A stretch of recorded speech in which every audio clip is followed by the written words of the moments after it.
Mesdames, Messieurs, bonjour et merci de continuer à nous faire confiance en direct sur Info TV, votre chaîne de télévision qui monte encore. De lundi à vendredi, 10h, 11h52, on ne le dira jamais assez. Vous avez rendez-vous avec les démineurs dans le cadre de ce programme devenu culte en télévision en Afrique au sud du Sahara, espace miné. Nous ferons encore ce pourquoi nous sommes payés, c'est-à-dire vous donner l'information, rien que l'information, mais alors, toute l'information, la main sur le cœur. Théophile Vianney-Billard, l'homme de la revue de la presse, nous retrouvera tout à l'heure et on l'accueillera comme cela se doit. Mais en attendant, Bernardo Basson, lui, il s'est installé, le sucre national pour la dénonciation du jour. On terminera ce matin par l'instant de l'analyse. Chose promise, mais alors chose due. Nous vous le disions il y a quelques jours que nous devons marquer un arrêt, probablement pas majeur, pour parler du pouvoir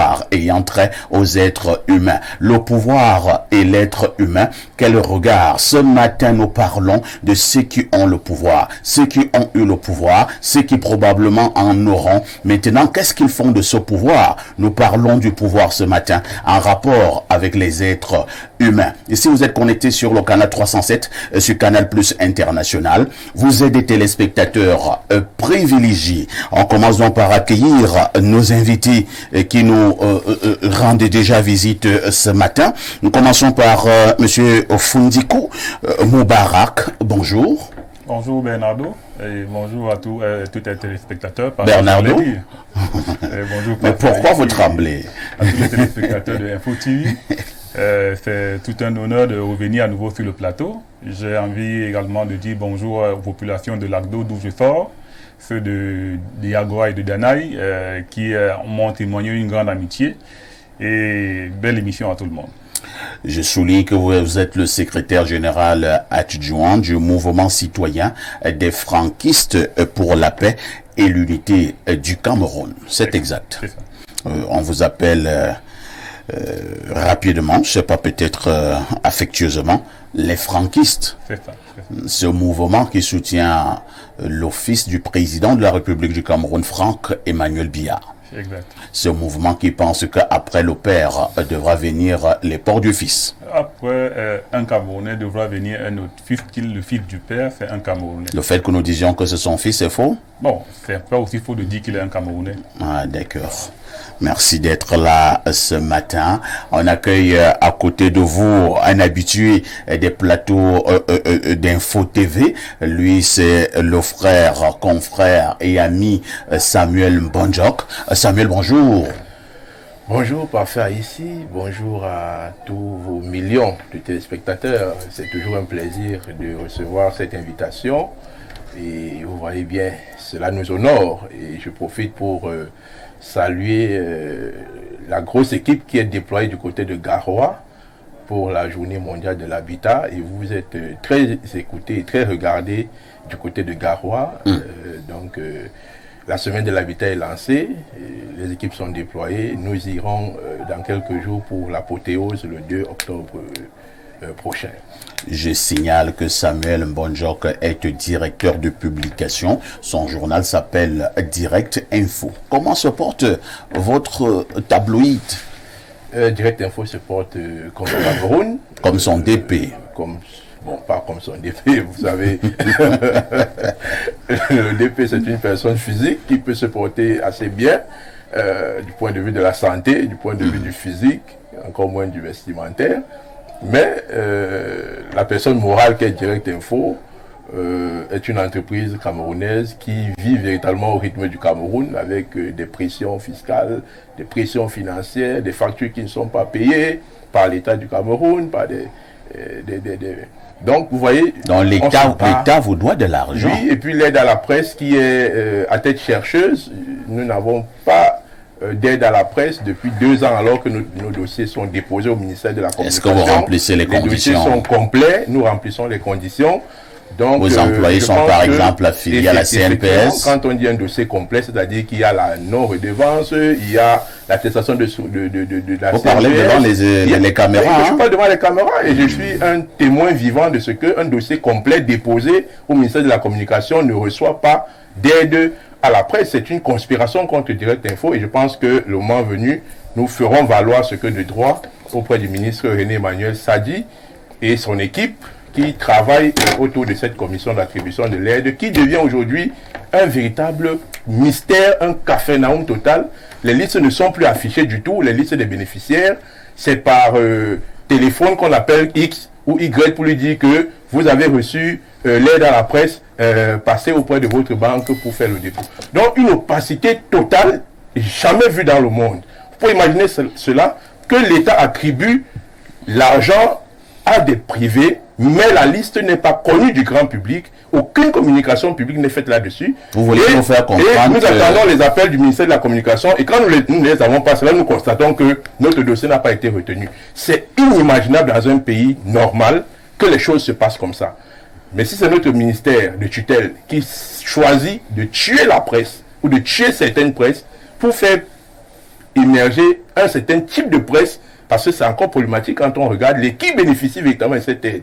Ou des pays qui ont 2-3 journaux, les 3 journaux bénéficient des aides pour la même personne, ce qui est d'abord interdit par la loi, mais ça se passe comme ça au ministère de la Communication. Je pense que le moment venu, syndicaliste que je suis, nous allons nous asseoir avec nos camarades de lutte, nous avons produit quelque chose pour le ministère de la Communication.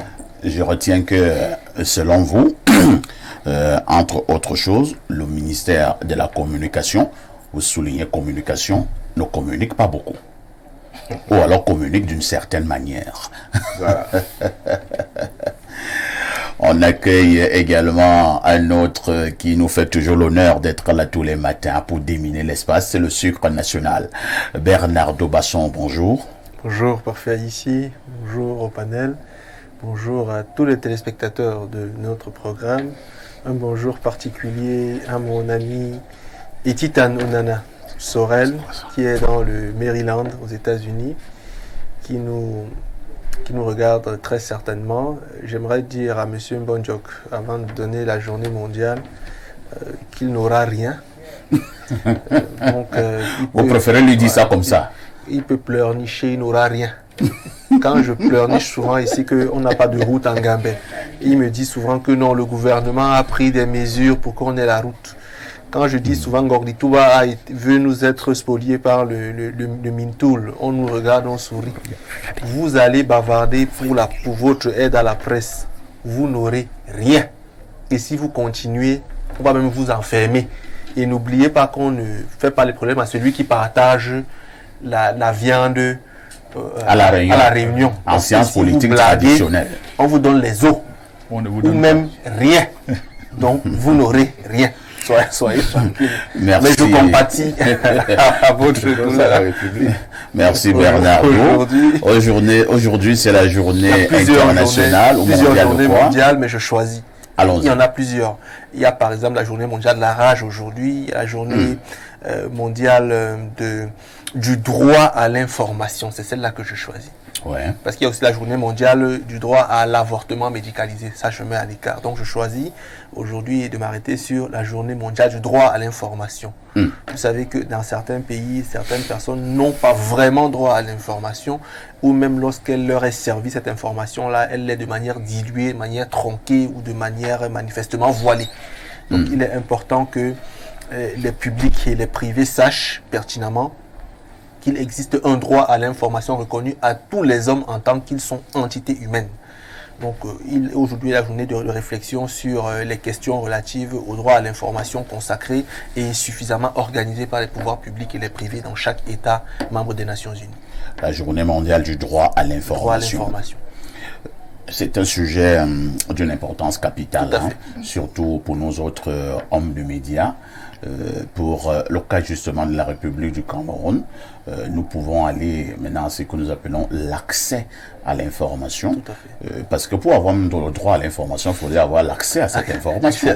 Tout à fait. On commence par là. Cet accès, pour parler encore comme Samuel Bonjok, vit une certaine opacité en République du Cameroun. Pour avoir justement l'accès à l'information pour les journalistes au Cameroun, ce n'est pas facile. Pas du tout. Vous arrivez dans un département ministériel ou bien dans une institution publique au para, tout est bloqué. Dès qu'on vous dit, on annonce même qu'il est journaliste, c'est comme si vous avez des problèmes avec tout le monde dans cette institution. Vous voulez voir le directeur général, on vous dit qu'il ne reçoit pas. Vous voulez voir son adjoint, on dit qu'il est occupé. Vous voulez voir le directeur de tel domaine, on dit qu'il est en réunion. Vous voulez voir le secrétaire de ceci, on dit que non, il est malade. Personne n'est disponible. Et ça, c'est beaucoup plus pour la presse dite privée. Mais maintenant, c'est légèrement mieux pour la presse à capitaux publics. Normal, parce que celle-là a pour slogan accompagner le gouvernement dans sa mission. Même lorsque les Et missions nous, sont nous pas bien n'accompagnons menées. pas le gouvernement. Donc nous sommes les opposants du gouvernement. Bon, on ne sait pas, mais officiellement, pour les médias capitaux publics, on dit qu'il faut accompagner le gouvernement dans ses missions. On estime que ceux privés peuvent être plus objectifs, peuvent être plus lucides, et donc peuvent éventuellement relever les abcès, les fureurs d'une administration qui serait éventuellement maladroite. Tandis que dans le privé, dans le public, pardon, c'est impossible. La journée mondiale du droit à l'information, c'est une journée qui a tout son sens et qui mérite justement d'être célébrée. Au-delà de la célébration, il faudrait que nous trouvions les voies et moyens pour que cet accès soit véritablement démocratisé, qu'il soit public et qu'il soit bien pour tout le monde. On accueille un autre digne fils Bassa, descendant de Oumniobé. C'est l'homme de Boumniebel, le consultant de tout temps, mais alors de tous les temps. Pierre Blériou, mais bonjour. Bonjour, parfait ici. Bonjour à nos millions de téléspectateurs. Bonjour à votre panel. J'ai suivi le coup de gueule du directeur de publication de Direct Info, M. Samuel Bonjok, qui nous a laissé entendre entre les lignes qu'il ira voir le ministre de la Communication. Lui, les journalistes à vie. Il n'a pas été nommé journaliste. Il ne sait pas si le ministre sera toujours là quand il... Vous savez, ce n'est pas des bonnes paroles. Hein. Quelqu'un a tenu ce genre de paroles à l'endroit d'un ministre et on a résolu son problème en 48 heures. Il faut éviter ce genre de paroles. Si le ministre sera encore là. Mais il lui souhaite d'être là. Non.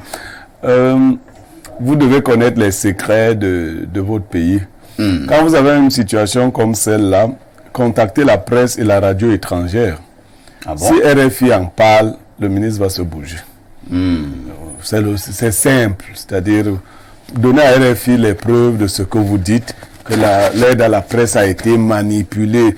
Dès qu'on va mettre ça dans une des éditions de journaux à RFI, vous verrez qu'il y aura. Mais si c'est vous ici... On va par exemple dire à RFI, situation trouble en République du Cameroun, l'aide publique à la communication privée bloquée. On aura en direct de Yaoundé notre correspondant permanent qui nous dira un peu plus. Voilà. Alors là la République, le ministère de la communication va bouger. Merci je vous dis, pour l'astuce. Je vous dis, essayez. On va le faire. D'ici lundi, essayez. Et puis RFI n'est pas compliqué. Vous savez aussi, ces jours-ci, les gens de Cameroun n'aiment pas que RFI parle beaucoup de... Donc vous verrez... Vous donnez les éléments à RFI. Bon, ça va aller parce que faut pas pleurer. Dans les langues camerounaises, personne ne va vous comprendre. Merci beaucoup. Pierre Blériou, aujourd'hui, comme d'habitude, vous nous livrez la citation du jour. L'homme juste est au moins injuste envers les siens, puisqu'il leur en demande plus qu'aux autres. On peut reprendre. L'homme juste est au moins injuste envers les siens, puisqu'il leur en demande plus qu'aux autres. Ça veut dire quoi? Ça veut dire qu'effectivement, nous vivons dans un système d'injustice. Quand vous êtes un homme juste, vous ne privilégiez pas les vôtres, vous ne leur accordez pas les faveurs que d'autres accordent aux leurs. Et donc, c'est une forme d'injustice que vous faites aux vôtres. Tout à fait. Si vous décidez d'être juste dans une société injuste, les vôtres vont se plaindre. Si vous dites, je vous prends l'exemple d'un homme que j'ai connu juste, Emmanuel Pondy. le fils de Paul Pondy. Le professeur d'université. Professeur d'université, il était à l'époque directeur de l'IRIC. Je pense qu'il est maintenant vice-recteur à Yaoundé. Il est secrétaire. C'est son fils qui est. Il est en retraite actuellement. Voilà. Son fils qui est secrétaire. Non, on parle du même. Moi, je parle du professeur. Non, moi, je parle pas du père. Le père, on n'a pas à proroger, puisqu'il n'est pas de RDPC. Non, il est là. Il est à la retraite. Ah, d'accord. Oui. Il est l'un des plus jeunes, mais lui, il est à la retraite. C'est ça, les conséquences d'être un homme juste. Donc, je revenais sur son cas. Ce professeur était directeur de l'IRIC. Oui. Il est d'un village non loin du mien. D'ailleurs, c'est son village qui est mon chef d'arrondissement, on appelle Ngokmapoubi.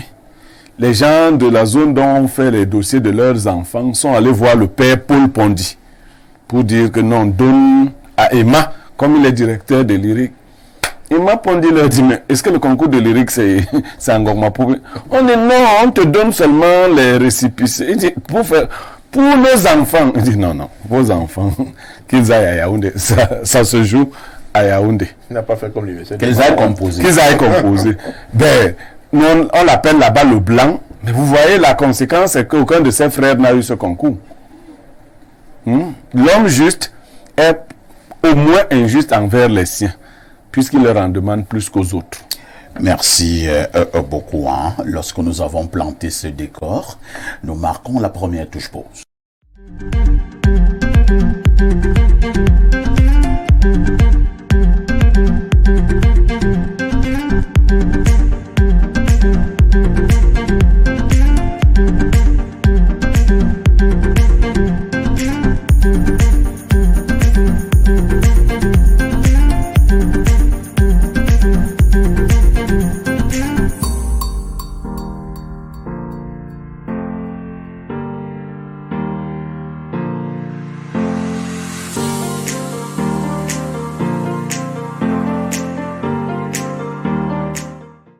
Vianney-Bia, bonjour. El Perfecto, bonjour. Bonjour à votre riche et impressionnant panel ce matin. Bonjour également à nos milliers de téléspectateurs, j'ai envie de dire des millions. Théophile Vianney-Bia, tous les matins, 6h45, nous donne déjà cette revue de la presse. Il revient de manière magistrale à partir de 10h dans le cadre de votre programme Espace Miné pour avoir la température qui prévaut en kiosque. TVB, que disent les journaux? El Perfecto, les journaux qui sont disponibles en kiosque ce matin présentent pas mal d'actualités, mais avant d'ouvrir cette revue de presse, permettez-moi de vous signaler que des dispositions ont été prises pour que la revue de presse soit diffusée à présent à 6h passées de 35 minutes. Donc ce ne sera plus à 6h45, ce sera plutôt à 6h35 afin de servir nos téléspectateurs qui restent fidèles au programme d'Info TV. Donc, à 6h45, les téléspectateurs étaient souvent énervés. On va revenir un tout petit peu à 6h35. Je vous suggère de venir à 5h30. Non, à 5h30, ils sont scotchés à RFI. Personne ne me suivra. Il faut permettre aux élèves, comme dit Samuel, d'avoir la revue avant d'aller à... Avec dans certaines maisons, les élèves à cette heure-là font des travaux ménagers. Donc, ils ne suivront certainement pas. Merci. Alors, nous ouvrons dans cette revue de presse avec le journal Info Matin qui parle bel et bien d'éducation et s'intéresse plus précisément au ministère de l'Éducation de base. Ce journal titre donc en principal une enseignement privé. L'éducation de base définit les conditions de rationalisation. À l'initiative de son ministre, Laurent-Serge Etundingoa, 3 ateliers de réflexion irrelatifs présidés par l'inspecteur général des services Charles Nanga se sont tenus ces 26 et 27 septembre en Bankomo, banlieue de Yaoundé, dans le département de la Mefou et à Kono. Au terme de 2 jours d'intenses travaux, d'importantes recommandations ont été formulées, notamment la revalorisation du traitement du personnel enseignant et l'amélioration de leurs conditions de travail. Nous restons en éducation pour parler de ces mouvements d'humeur et parler des mouvements OTS et OTA avec Défi Actuel. Le journal Défi Actuel de François Bambou titre en grande une: Minesec, Minedub, OTS-OTA, 100 milliards de francs CFA versés aux enseignants depuis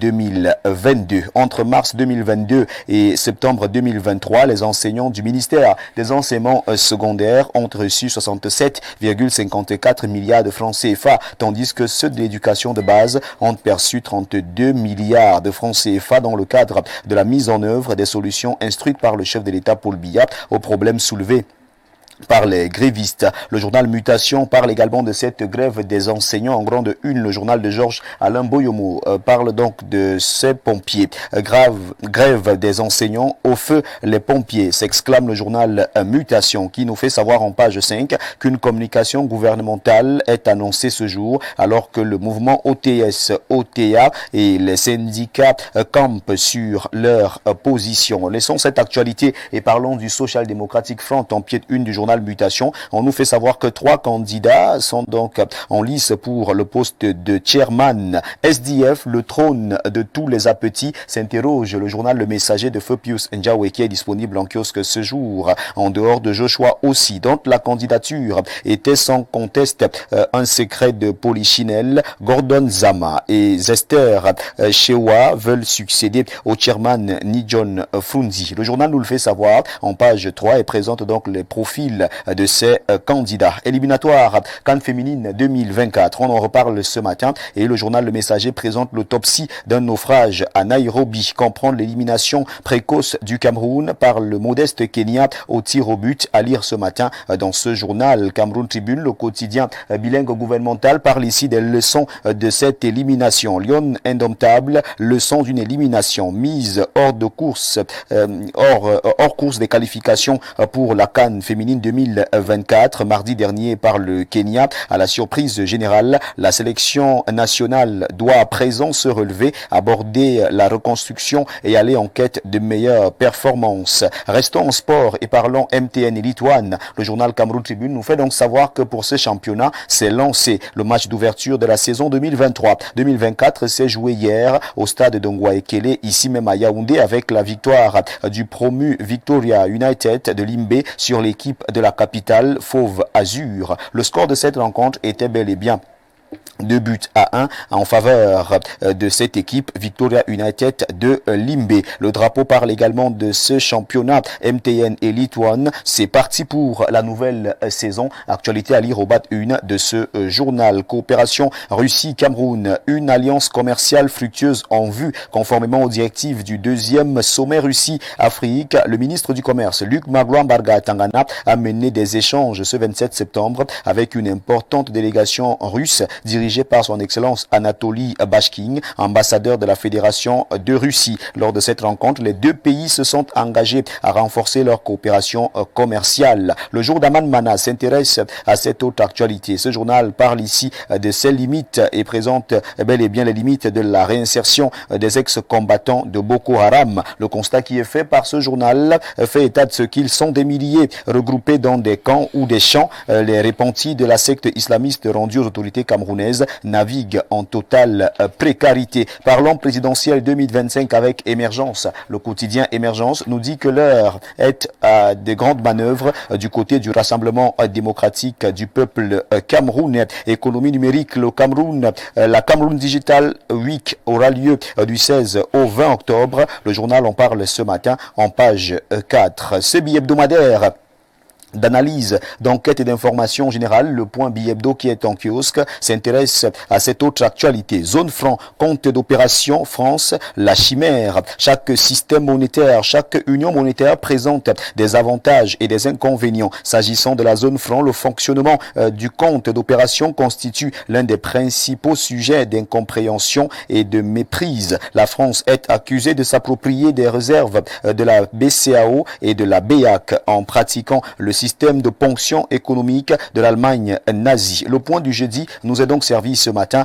dans ce journal qui est en kiosque. Allons du côté de l'Estique où on nous fait savoir que François-Marc Mozom prescrit donc un nouveau code vestimentaire. Estique, François-Marc Mozom, code vestimentaire OPA. On en parle en page 4 du journal Le Point. Cette revue de presse se referme avec ce billet hebdomadaire d'information générale et d'enquête. Le journal Le Témoin de Francis Bonga parle bel et bien ce matin d'avocature. Avocature 20 000 postulants aux abois depuis 9 ans. L'entrée dans le prestigieux corps de l'avocature au Cameroun est désormais quasi impossible. 400 postulants camerounais ont vu leur dossier d'accession à la profession rejeté au Rwanda. Le barreau de l'ordre pointe du doigt le gouvernement qui serait à l'origine du blocage qui ne favorise pas l'organisation du concours au sein de ce corps de métier. C'est avec cette actualité et ce journal que nous refermons donc cette revue de presse acte 2 sur Info TV ce matin. Mesdames, messieurs, de votre aimable attention, infiniment merci et nous vous invitons très massivement à vous rendre dans les kiosques pour vous procurer un journal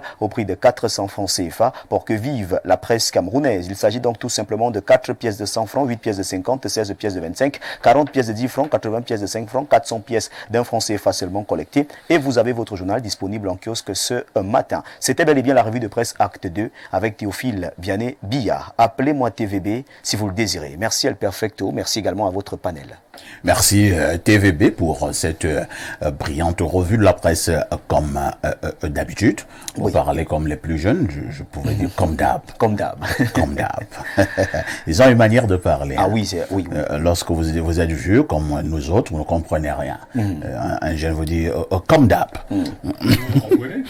Bon, j'ai essayé de me renseigner. Je me suis renseigné. Le langage jeune est de plus en plus évolutif. Aujourd'hui, on s'intéresse à cet autre langage qu'on appelle le verlan, qui consiste à renverser les lettres. Incroyable. D'un mot, donc si je veux dire bonjour, je dis jour bon. Si je veux dire quel est le mot que je peux prendre, postulant, je dis l'empostu. Et la patate? Je dis plate pas. En fait, c'est le verlan. Et donc, ils ont un langage qui est assez compliqué. Est-ce que c'est pas aussi une manière très douce de cacher un tout petit peu ces défaillances linguistiques? Il faut déjà être très fort pour maîtriser le mot et le renverser. Ah bon. Il faut dire que ce langage n'est pas... Non, ce sont même des génies. Oui, ce sont des génies. Ce langage n'est pas du Cameroun, c'est un langage qui est utilisé par les jeunes du côté de la France, beaucoup plus. C'est vrai également, en parlant sous le contrôle de plusieurs linguistes qui nous écoutent, ce que nous avons appelé au Cameroun à un moment donné le franc-anglais, pouvait véritablement s'ériger en une langue. Bien sûr. Si on poussait un peu plus loin, et ainsi de suite. Bon, qu'à cela ne tienne. Le fait majeur de ce soir, aux 19h et aux 20h. Aux 19h et aux 20h sur Info TV, on va s'intéresser à ce fait. Il s'agit de la double vente de terrain. On va oui. Vous voulez vous attaquer à mes frères? On va s'intéresser aux fonciers pour essayer de voir. Mes frères là, donc boire le vin rouge. Oui. Alors, quand je dis ça, il n'y a pas un problème. Ah oui. Donc on va parler de cette Parce que si tu vas acheter du terrain, par exemple, du côté de Nkwaban, il faut être sûr à 70% que tu es en train tu es le deuxième acheteur, le troisième. En Nkwaban aux alentours. Si tu vas vers Nkolmeyan, fais très attention. Donc on va maintenant, si tu entres, on t'amène peut-être en brousse. Tu es sûr que tu peux être le premier acheteur. La majorité des terrains en Nkwaban, autour de Nkwaban, ont été achetés. Donc à Bolmozom, c'est la même chose. Et Bolmozom? Oui. Je ne sais pas qu'est-ce que vous voulez provoquer. Non, pas de provocation ce matin. Et Bolmozom, tu ne peux plus facilement trouver du terrain. Il faut avoir quelqu'un qui maîtrise le site pour te dire ici c'est bon. Là, fais attention. Et j'ai quelqu'un sur ce plateau qui maîtrise bien la zone. De TVB, tout en te souhaitant une magnifique journée. Merci. On se dit à demain 10h. À demain 10h. Très bonne suite d'émission à vous et surtout, très bonne journée. Et demain, ce sera le dernier tournage. Bien sûr. On va encore tourner. Merci. Nous allons prendre encore une touche pause et on revient pour la suite de l'émission.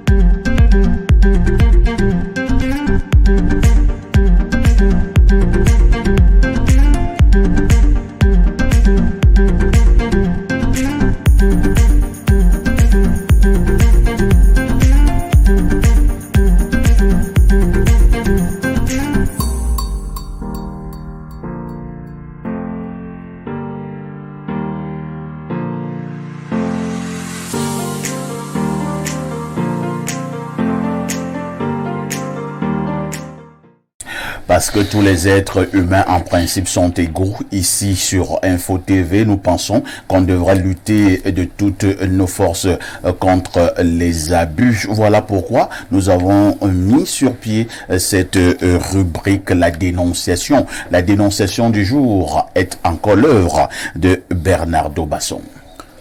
Enfin, ici aujourd'hui, on dénonce le comportement des femmes qui vont envoûter leur mari pour diverses raisons. Ah bon? Oui.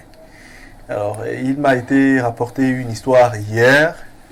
Une jeune dame est allée du côté de Yaoundé, mais je ne dis pas le quartier pour moins de précision, est allée voir quelqu'un qui a l'habitude de préparer des choses mystiques pour envoûter l'homme.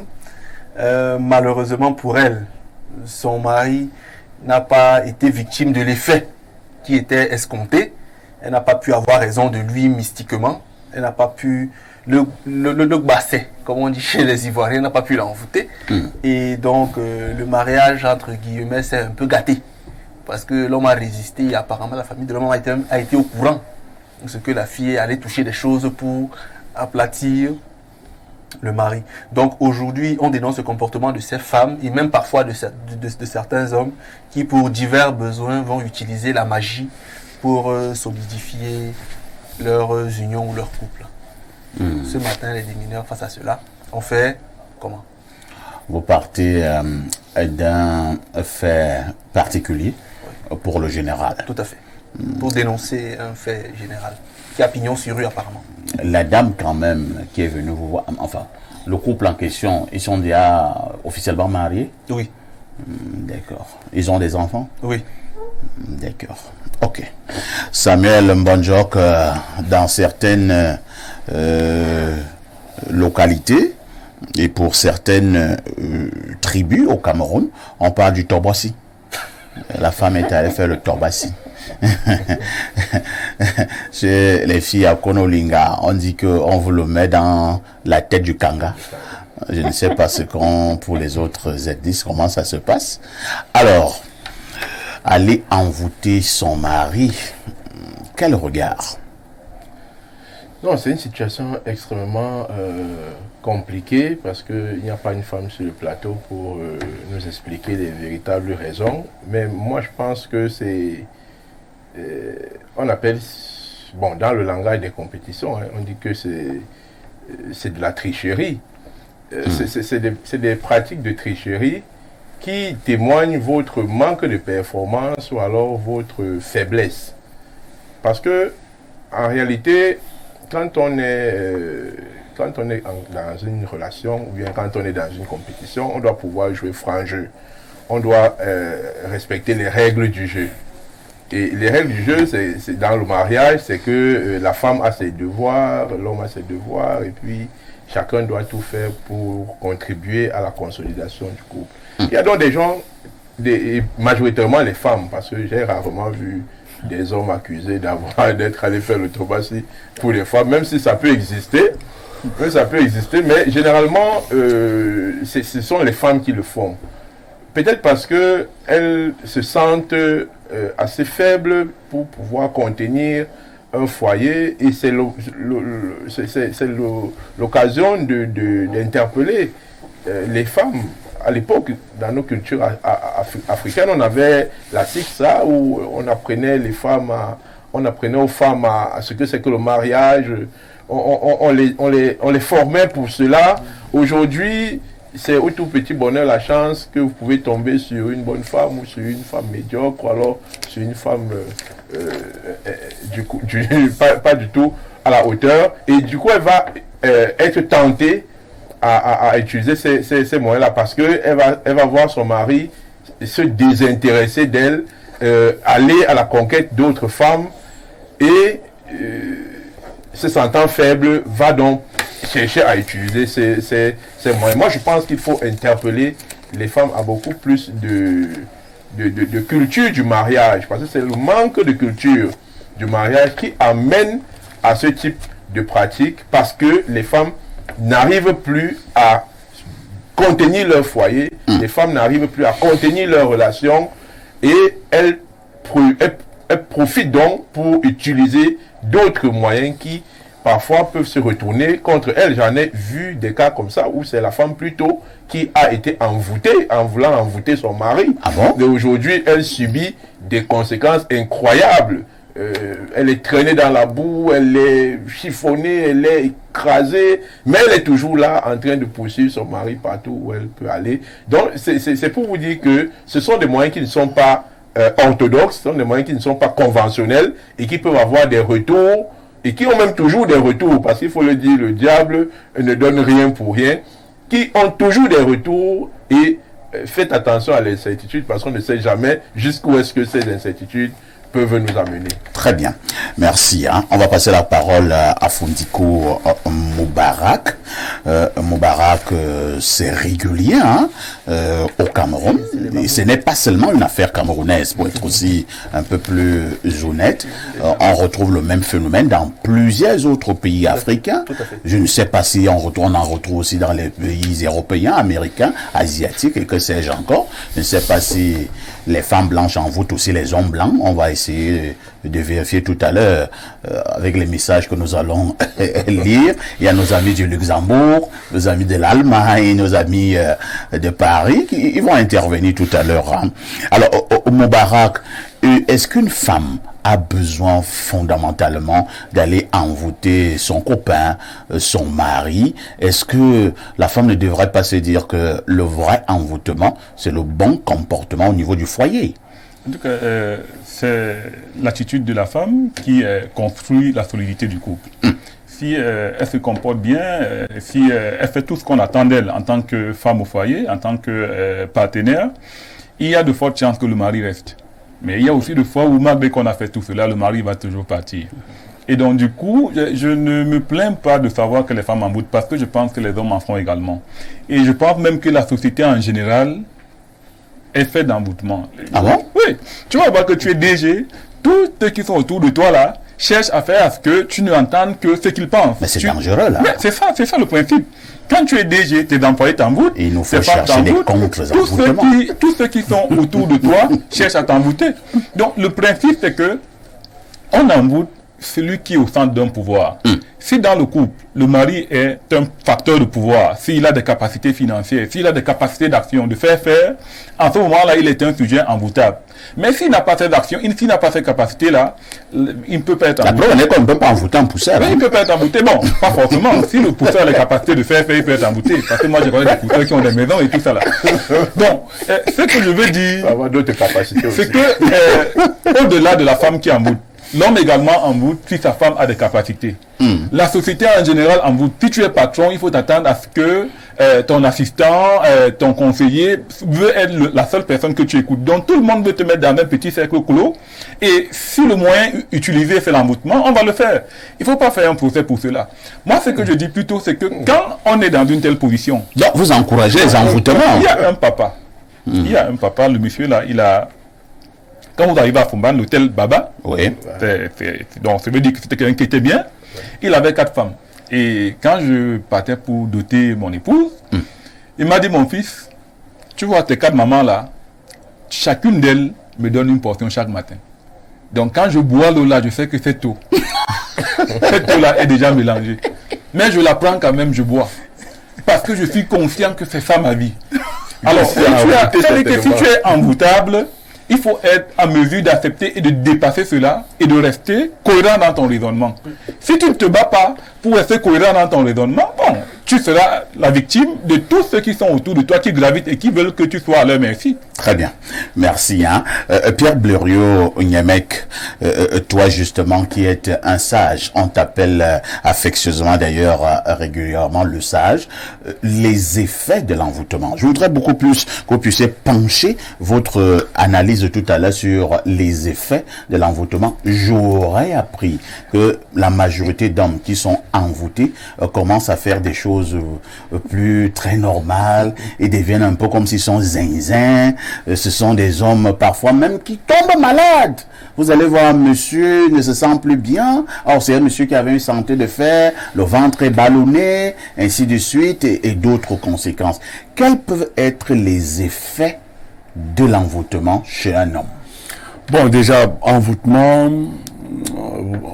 un homme ou le féticher, c'est à peu près la même chose. Chez les autres, vous attendez la réaction de nos frères qui vivent en Occident.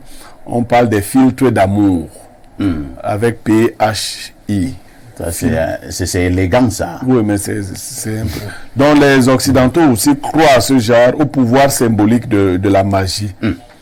Maintenant, vous parlez des effets. Je vais rapidement vous raconter l'histoire de deux papas que j'ai connus. Leurs deux épouses sont allées les envoûter dans un quartier de Yaoundé de l'époque, la Brique. Ils ont trouvé un gars de Grand Nord. Ils lui ont dit que leur mari se balade trop. Elles lui ont dit que elles veulent que leur mari reste à la maison. Et se balade trop. Bon, le gars leur a donné des médicaments. Sauf que quand chacun de ses papas est arrivé au travail, son patron l'a chassé du travail. Il sentait il sentait le bourreau. Non, il sentait le caca. Oh là là. Non, on les a chassés. Ben, les femmes sont rentrées voir leur féticheur et lui ont dit que non, mais on a enlevé nos maris du travail. Le féticheur leur a dit que mais pour qu'il reste totalement à la maison, il ne faut même pas qu'il aille au travail. Maintenant, la deuxième chose que je vous dis, c'est que vous allez vous occuper de ces maris-là jusqu'à leur mort. Et chacune de ces femmes-là a souffert avec son mari qui était devenu un fardeau pour elle. Les gens qui ont grandi dans la zone reconnaissent les mamans en question et leurs maris aussi. Non, certains filtres d'amour qui sont des potions qu'on nous fait ingurgiter. Qu'on nous fait, je n'ai pas dit qu'on vous fait. Nous tous, nous sommes plongés dans la même enseigne. Mais vous avez suivi quand M. Moubarak parlait, il semblait légitimer ce genre de choses. Sans stigmatiser, j'ai dit semblait légitimer. Moubarak est neveu des Bassa, mais il est Bamoun. Fils de Bamoun. Comme on est tous Camerounais, on se connaît. En détail. On ne dit pas plus. Voilà. Qu'est-ce qu'on voulait insinuer? Non, on est tous Camerounais. Par là. On est tous Camerounais, on se connaît en détail. Même non, Moubarak, laisse, tu as déjà dit ce que tu voulais dire. Vous avez fait une existence sociale. Moubarak, tu es neveu de Bassa, tu es fils de Bamoun. Nous sommes tous Camerounais, on se connaît en détail. Bon, il y en a qui cotisent pour aller laver en Europe parce qu'ici, il n'y a pas de bons cadavres.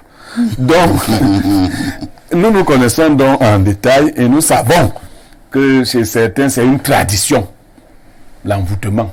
Ah bon? Et c'est même fréquent chez les hommes plus que chez les hommes. C'est-à-dire, même chez nous, les Bassa, il y avait on appelait ça l'onkono libi, c'est-à-dire le maître du mariage. Les vieilles femmes du village attachaient la femme que vous épousiez. On lui faisait manger ce nkono-là pour qu'elle n'ait pas les envies de partir. Elle est là jusqu'à la fin. Même si toi tu pars en Afghanistan, elle va t'attendre, elle va rester là. Donc, c'était bien organisé traditionnellement. Sauf que certaines potions, donc mal organisées, mal gérées, détruisent le corps, l'anatomie et tout ce que vous pouvez imaginer. En général, une femme ou un homme envoûte parce qu'il veut posséder. Étant incapable de maîtriser la chose, on se dit on va l'affaiblir. Il vous a dit des envoûtements, vous êtes dans le domaine des sports. Les Africains, particulièrement, ont beaucoup de croyances fétichistes. On pense qu'on peut faire ceci, l'autre gardien ne va pas voir les buts, les choses. On croit à ce genre de choses. Et quelquefois, on voyage même avec ça. Vous voyez, dans une équipe nationale africaine, vous voyez des gens là, les gros, et vous ne savez pas ce qu'ils font là, ils ne jouent pas, mais ils sont de l'équipe. Bon, il paraît qu'ils vont féticher les buts. Ce sont des préparateurs psychologiques. Bon, on les appelle préparateurs psychologiques. Mais je vous assure, si parfois on revient à la question des effets, les effets sont dévastateurs. On va vous dire vulgairement qu'il n'est pas normal qu'un homme ait mal au ventre. Ouais. Mais nous avons de plus en plus mal au ventre. Ouais. Oh là là. Germaine met la quantité qui vient du nord. Et l'autre qui vient de l'ouest met l'autre. Ton vent, ça tire ici, ça tire là-bas, ça tire devant. Finalement, tu peux même en mourir. Oui. Donc, il faut se désintoxiquer constamment quand on est homme. Il faut constamment se désintoxiquer. Il y a un certain nombre de produits qu'il faut prendre. Mais en même temps, moi je ne crois pas qu'un homme doive laisser son corps aux femmes comme ça. C'est-à-dire que les femmes commencent à faire de toi ce qu'on veut. Non. Et il y a une histoire qui traîne sur Facebook ces jours-ci parfois. Ici, une jeune policière qui a envoûté son mari, qui avait beaucoup de moyens. Le gars a tout mis au nom de la fille et tout le reste. Finalement, on a réussi à le désenvoûter. Vous savez comment? Non. Il a dû avoir des relations sexuelles avec sa propre mère pour être désenvoûté. Incroyable. Alors qu'il est, la policière est devenue folle. Oh là là. Oui. Donc, mais l'homme a d'abord eu à coucher avec sa mère. Il ne sait même pas comment. Le marabout le désenvoûté. Oui, le marabout lui a donné une poudre à sa mère, une poudre qu'elle a versée sur le visage de son fils. Et puis, son fils dit s'être seulement réveillé aux côtés de sa mère. C'est là qu'il est revenu. Mais depuis un certain temps, son bâton de commandement ne fonctionne plus. Oh là là. Oui, il s'en plaint, mais bon, c'est des conséquences. Donc, en fait, il faut faire très attention. Il y a beaucoup d'instruments du diable. Pour ceux qui sont chrétiens, il faut constamment prier pour que Dieu n'envoie pas sur votre chemin, ne laisse pas venir sur votre chemin les suppôts de Satan, homme ou femme.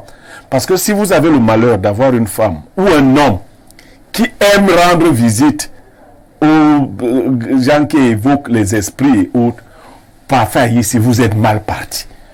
Vous mangez ça le matin, à midi, le soir. Quand vous partez même dormir avec une femme blériot, j'ai appris, c'est pas c'est vrai, que même là-bas aux Pays-Bas, certaines femmes mettent les choses. Mais quand toi tu viens même là, tu parfait, ici mon oncle s'en plaint ces derniers temps. Il y a même les nouvelles églises qui s'en mêlent. C'est-à-dire les pasteurs des nouvelles églises qui donnent des huiles. La femme met les huiles, elle met les huiles sur ton instrument de travail. Finalement... Non, tu ne sais pas. Non, mais parfait. Là, est-ce qu'on doit autoriser l'existence des marabouts dans une société normale, dans une république comme la nôtre? Il y a des communautés où vous arrivez, il y a des marabouts dans tous les carrefours. Vous allez à Fumban, vous allez voir, il y a plus de 15 marabouts alignés. Vous allez à Fumban. Non, on se connaît quand même. Bon, si on commence à filmer, il y a les magnes, les trucs, on dit que les gens qui sont les voyants là et tout ça. Est-ce qu'on doit autoriser d'abord l'existence, au-delà d'écraser les condiments dans le moulin? Au-delà d'écraser les condiments dans le moulin. Voilà, Moubarak, je ne dois pas interdire. Non, on doit interdire. Laissez Moubarak parler pour que tous les Camerounais soient témoins. Le ministère de l'administration territoriale est interpellé. Moi, j'ai même pas. On ne peut pas permettre que dans une république, des marabouts existent et ils s'exercent normalement comme si c'était une activité réglementée, des féticheurs. Non, Moubarak. Il faut détenir un savoir traditionnel ne fait pas de vous une mauvaise personne. Vous appelez ça le savoir traditionnel. Qui a mesuré que l'autre savoir que tu applaudis là n'est pas voilà, il faut que les Camerounais qui nous écoutent constatent que tu me donnes la parole, tu me laisses aller. Que le CNC ne dise pas que c'est nous. Tu es du nous. Non. Il dit que je suis du Noun. Il ne faut pas vous parler. Tu es du Noun, non? Tu es du Noun, non? Je dis bien que tu ne dis pas. Ouais, tu es du Noun, non? Moi, je suis je ne peux pas accepter ça. Laissez mon parent parler. Chez nous, les féticheurs se cachent. On arrive quelques-uns. Pourquoi ils sont cachés? Ils sont dans tous les carrefours. Je dis bien. Il y avait les plaques identifiables. Détenir un savoir traditionnel ne fait pas de vous une mauvaise personne. De la même manière qu'aujourd'hui, on a crié, il y a certains scandales au sein de l'Église. On parle de pédophilie, de petites choses comme ça. Ce sont des choses qui existent dans tous les corps de connaissances. Tout dépend de la manière dont tu en fais l'usage. Si tu détiens un couteau aujourd'hui, tu peux décider de poignarder une personne avec. C'est un mauvais usage. Maintenant, si tu rentres faire ton repas avec à la maison, tu es en train de faire un bon usage. Donc, détenir un pouvoir ou un savoir n'est pas en soi un problème, c'est l'usage qu'on en fait. Et ce que moi je dis, c'est que l'homme qui a un certain pouvoir d'action, donc qui a une capacité de faire, doit être conscient, il doit intégrer qu'autour de lui gravitent des éléments qui veulent l'envoûter. Et il doit faire le travail qu'à l'envoûter. Et lui doit travailler de mais si dans votre communauté, vous êtes habitué à faire le contre-envoûtage et l'envoûtage. Il n'y a pas de communauté. Il n'y a pas de communauté. Merci. On va passer la parole. On va suivre. Moi, j'ai la chance d'être Bafa et Bamoun, donc je connais à peu près. On va passer la parole à Bernard. Ce genre de pratique. On vous a suivi. j'ai retenu que vous pensez que les Bamoun sont comme des spécialistes de l'envoûtement. Attendez, je vais me rapprocher des filles Bamoun pour enquêter sur la situation, pour savoir si comment tu vas te rapprocher. Oui, Bernardo. Avant de rentrer même dans le corps du sujet, dans toutes les communautés, il y a des pratiques qui sont faites, qui sont culturelles et qui sont parfois bien usitées ou mal usitées. Dans le Noun, comme chez nous les Bassa, il y a des pratiques comme celle-là. D'ailleurs, que moi, il y a un rituel que j'irai prendre dans le Noun très bientôt. Mais c'est abondant dans le Noun. Ce n'est pas stigmatisant. C'est abondant. C'est visible. Les plaques sont Plusieurs raisons. Moubarak est même dans ça. Moubarak. Même s'il est favorable. Plusieurs raisons. On ne sait même pas si son père Bamoun n'a pas basé notre soeur Bassa. S'il vous plaît, permettez aussi à Bernardo d'argumenter. Lui n'a encore rien dit sur la question. Allons-y, Bernardo. Je disais plusieurs raisons au départ pour les femmes ou les hommes à penser à l'envoûtement. Moubarak et M. Mek ont évoqué des cas. Mais il y a d'autres cas. Vous pouvez avoir un enfant à la maison qui est extrêmement turbulent. Oui. Extrêmement belliqueux et problématique. Il y a des choses qu'on peut donner à l'enfant ou mettre sous son lit qui l'aident à se calmer. Il peut y avoir un mari ou une femme qui aime tout le temps sortir. On donne des choses pour calmer ces gens-là. Mais le risque, ce qui est là bien évoqué, c'est que pour l'enfant, comme pour l'adulte, il peut passer de l'hyperactivité à l'apathie totale. Donc l'enfant qui était extrêmement belliqueux peut devenir extrêmement mou, apathique. Je sais exactement de quoi je parle, suivez mon regard, même pour le mari comme pour la femme. Sauf que, pour le cas duquel je parle, c'est un monsieur qui utilise les œufs. Et je connais très bien le rituel. Donc vous allez avec le nom de quelqu'un sur du papier, le monsieur a un œuf, vous donnez le nom avec du sable, il touche des choses, il écrit avec une langue dont je jetais l'identité, et l'œuf se casse. Lorsque l'œuf se casse sur la braise, le cœur de votre mari dans la poitrine sursaute, et puis il commence à être lié à vous de manière beaucoup plus intense que ce vous entendez ça? Ça, c'est la voiture de l'intérieur. Le cœur sursaute. Le cœur sursaute. Mais c'est dangereux. On est dans les aventures de baptême. Ça veut dire que, honnêtement, je suis à 5% d'accord et 95% contre cela. 5% d'accord parce que il existe malheureusement de mauvais maris et de mauvaises femmes qui pourrissent le foyer, qui torturent les enfants, qui torturent les épouses et qui en principe méritent quand même qu'on tente de les adoucir. Ah bon? Et je suis contre à 95% parce que ça finit presque au bout. Ton 5% là dépasse. Ton 5% là, deux choses pour sortir.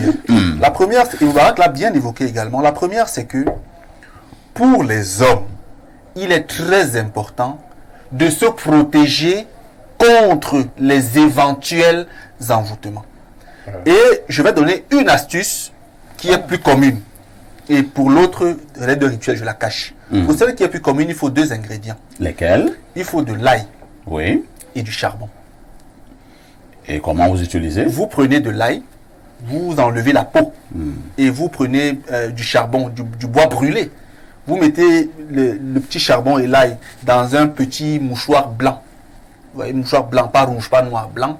Vous attachez simplement, vous lancez dans votre sac dans un rayon d'1 kilomètre. Donc si votre voiture est garée ici, vous devez être à 1 kilomètre. Bon, il y a forcément un truc qu'on dit sur ce qu'on a attaché, on met dans le sac. Ça. Et je vous assure que ça a un effet suffisamment ralentissant sur beaucoup de formes d'envoûtement. Pas toutes les formes d'envoûtement. D'autres choses, on les ingurgite et on se lave avec pour justement repousser cela. Parce qu'effectivement, les hommes de pouvoir et les hommes d'argent aujourd'hui sont extrêmement exposés à l'envoûtement. Donc vous qui êtes DG, vous avez été DG ici et ailleurs, je ne vous dis pas combien ont tenté de vous aplatir pour que vous soyez éventuellement et naturellement soumis à ce qu'ils vous disent ou à ce qu'ils vous font. Mais s'il a été Maintenant, il y a aussi des humains. Cela ne m'attend pas. Il y a aussi des humains. J'ai toujours été lucide. Qui sont naturellement constitués et sur qui ça n'a pas d'effet du tout. Il y en a qui sont nés têtus, qui sont nés inclinés. Voilà, monsieur, il n'y a pas non, ça ne me prend pas. Non, moi ça me prend parce que moi j'avoue, pour me mettre dans la bouteille, il faut qu'elle soit climatisée. Ah bon? Donc, c'est pour dire qu'il ne faut pas négliger aujourd'hui ce phénomène qui a vraiment pignon sur eux. Mais il faut que les hommes, comme les femmes, parce que également les hommes le font beaucoup, apprennent à se protéger. Monsieur Moubarak, pour ne pas faire la langue de bois, au Cameroun quand même, sans être stigmatisant. Quand on regarde les communautés qui utilisent beaucoup le charme. D'accord, on a compris. On a compris. Merci beaucoup. Hein. De toutes les façons, on charme dans toutes les communautés. Il faut annuler ces Maintenant, certains pensent que dans d'autres communautés, c'est un peu plus amplifié. Exactement. Lisons les messages. On dit que tous les oiseaux aiment le mil, mais oiseaux, gendarmes exagèrent. Le premier message de ce jour, bonjour parfait. Même les ministres vont chez les marabouts, donc ils ne peuvent interdire cela. Voilà. Moi, je connais pas les Non, ministres. Madame Ketia ne va pas chez les marabouts. N'est-ce pas, Samuel? Non, Samuel, quand vous êtes d'abord dans quand vous êtes dans la chefferie, vous ne pouvez pas aller chez les marabouts. Voilà. Parce qu'il y a le pouvoir ancestral qui vous protège. Bonjour, parfait. Il y a plusieurs envoûtements, comme chanter les louanges d'un homme, ça rend abruti, comme nous dirigeants à du moment, ils se sentent dans les nuages. Ces gens qui envoient le message, autre préoccupation. Alors, qu'est-ce qu'on nous dit ici? Avez-vous entendu parler de Lifeguard? Je ne sais pas ce que ça veut dire. Non. Autre message. Alors, bonjour au panel. J'aimerais rappeler à Monsieur Bernard Basson que nous devons éviter toute amalgame. Il faut faire la différence entre la vérité et la réalité. La réalité est que l'envoûtement, synonyme des mauvaises habitudes, la paresse, l'envie, a pris le dessus sur la vérité qui doit s'entendre, ici comme la main-d'œuvre qualifiée sur tous les aspects. Une femme envoûte son mari, par exemple, parce qu'elle croit en ses faiblesses et paresse. Un employé envoûte son boss parce qu'il n'a pas les compétences requises, mais veut être maintenu sur une échelle à laquelle il ne peut pas arriver sur ses propres efforts, sauf s'ils sont intéressés ses efforts, dont l'envoûtement. C'est Emmanuel Fouda du Douala qui envoie le message. Merci au consultant pour les précisions de la fin de son propos liminaire sur le sujet. J'ai pas compris ce qu'il veut nous faire passer comme message, mais bon, c'est pas grave. Parce que je suis contre l'envoûtement pas de toutes les façons. Autre message ce jour. Alors, qu'est-ce qu'on nous dit là? Bonjour, Perfecto, le sac de modérateurs. Vous avez formé plusieurs sachets de modérateurs qui se battent tant bien que mal dans les chaînes concurrentes. Je ne connais pas ces chaînes. Relativement à l'envoûtement, c'est un phénomène normal chez les Africains et surtout au Cameroun. Pour éviter cela, il faut mener une vie de prière. Bien de choses à vous sur ce plateau, riche en diversité. Avec tout ceci, que ferons-nous encore ailleurs? C'est Brahim Bamayo depuis Kribi qui envoie le message. Une autre préoccupation. Bonjour à vous sur le plateau. Parfait, dites à Blériot que j'aime sa cravate. D'accord. On peut faire un zoom sur la cravate de Blériot. Moi, j'ai pas prêté attention à la cravate de Blériot. Hein. Concernant l'envoûtement, je pense que certaines femmes n'ont pas confiance en elles sur le plan, que ce soit physique ou comportemental. Elles devraient plutôt mettre en valeur les principes intrinsèques et extrinsèques qu'elles ont reçus de leurs parents. Les envoûteuses sont lâches. C'est Stéphane depuis Simalène qui envoie le message. Bonjour parfait et à ton équipe. Juste vous dire que je ne vous reçois pas via Facebook comme d'habitude. Ah, comme d'hab. Moi je sais pas, hein. Il faut que mon réalisateur m'explique un peu, le directeur technique. Est-ce que nous sommes suivis sur Facebook ce matin? On me dit que non. Il n'y a pas de connexion. C'est un problème de connexion. Hein. Tout reviendra à la normale très bientôt. Bonjour, le sac de modérateur. Vous allez bien, j'espère. Bonjour à ton panel. Cette histoire est partout. Moi, j'ai vu la magie au Niger, au Mali. Là-bas, si tu ne le fais pas, l'homme dit que tu ne l'aimes pas. C'est Fatih qui envoie le message. Catherine Doudja s'invite au débat matinal. Bonjour parfait et à ton riche panel. Pour la dénonciation, les hommes et les femmes qui le font ne sont pas sûrs d'eux-mêmes. Parfois, ce sont les femmes qui, avant le mariage, a envoûté l'homme dont elle doit toujours sa sale besogne, même en Occident, parfait, même pas comme en Afrique. C'est Catherine depuis Oudja qui envoie le message. Comment allez-vous?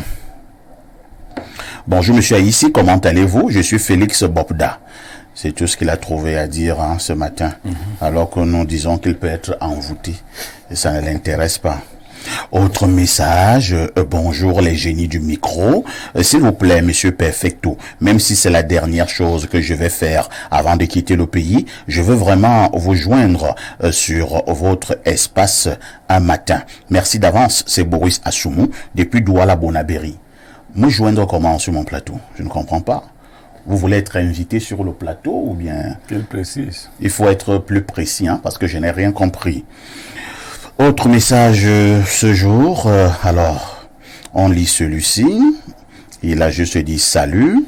Je m'en vais du côté de l'Italie, c'est le plus 39.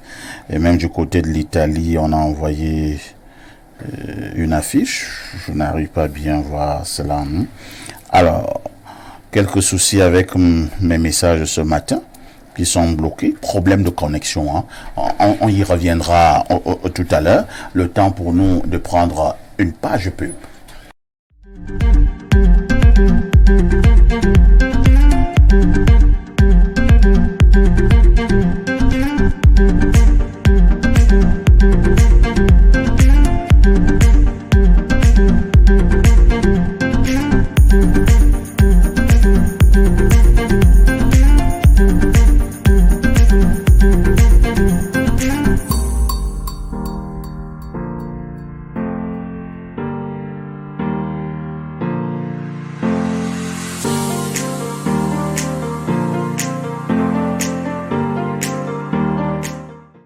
Bon retour sur ce plateau d'espace miné.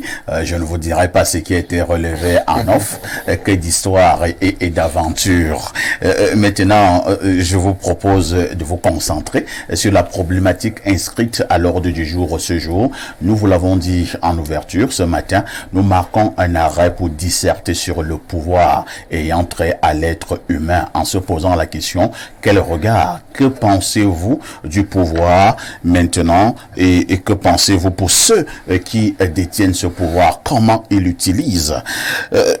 Nous allons commencer d'abord par Pierre Blériot-Niémec. Pierre Blériot, je voudrais que nous puissions d'abord être au même niveau de compréhension. Je pense que le mot fondamental de notre problématique ce matin, c'est le pouvoir. Comment peut-on définir le pouvoir? Qu'entend-on par pouvoir? Le pouvoir est soit une force, soit une énergie, au mieux une capacité de faire, de modifier. Alors, il peut se décliner dans plusieurs sens. Nous parlons ici par exemple du pouvoir qui consiste à imposer aux autres notre volonté, à changer la volonté des autres, à changer l'orientation des choses. Il est synonyme d'autorité ici. Nous avons évoqué avant d'arriver à ce sujet un autre type de pouvoir, le pouvoir mystique ou spirituel.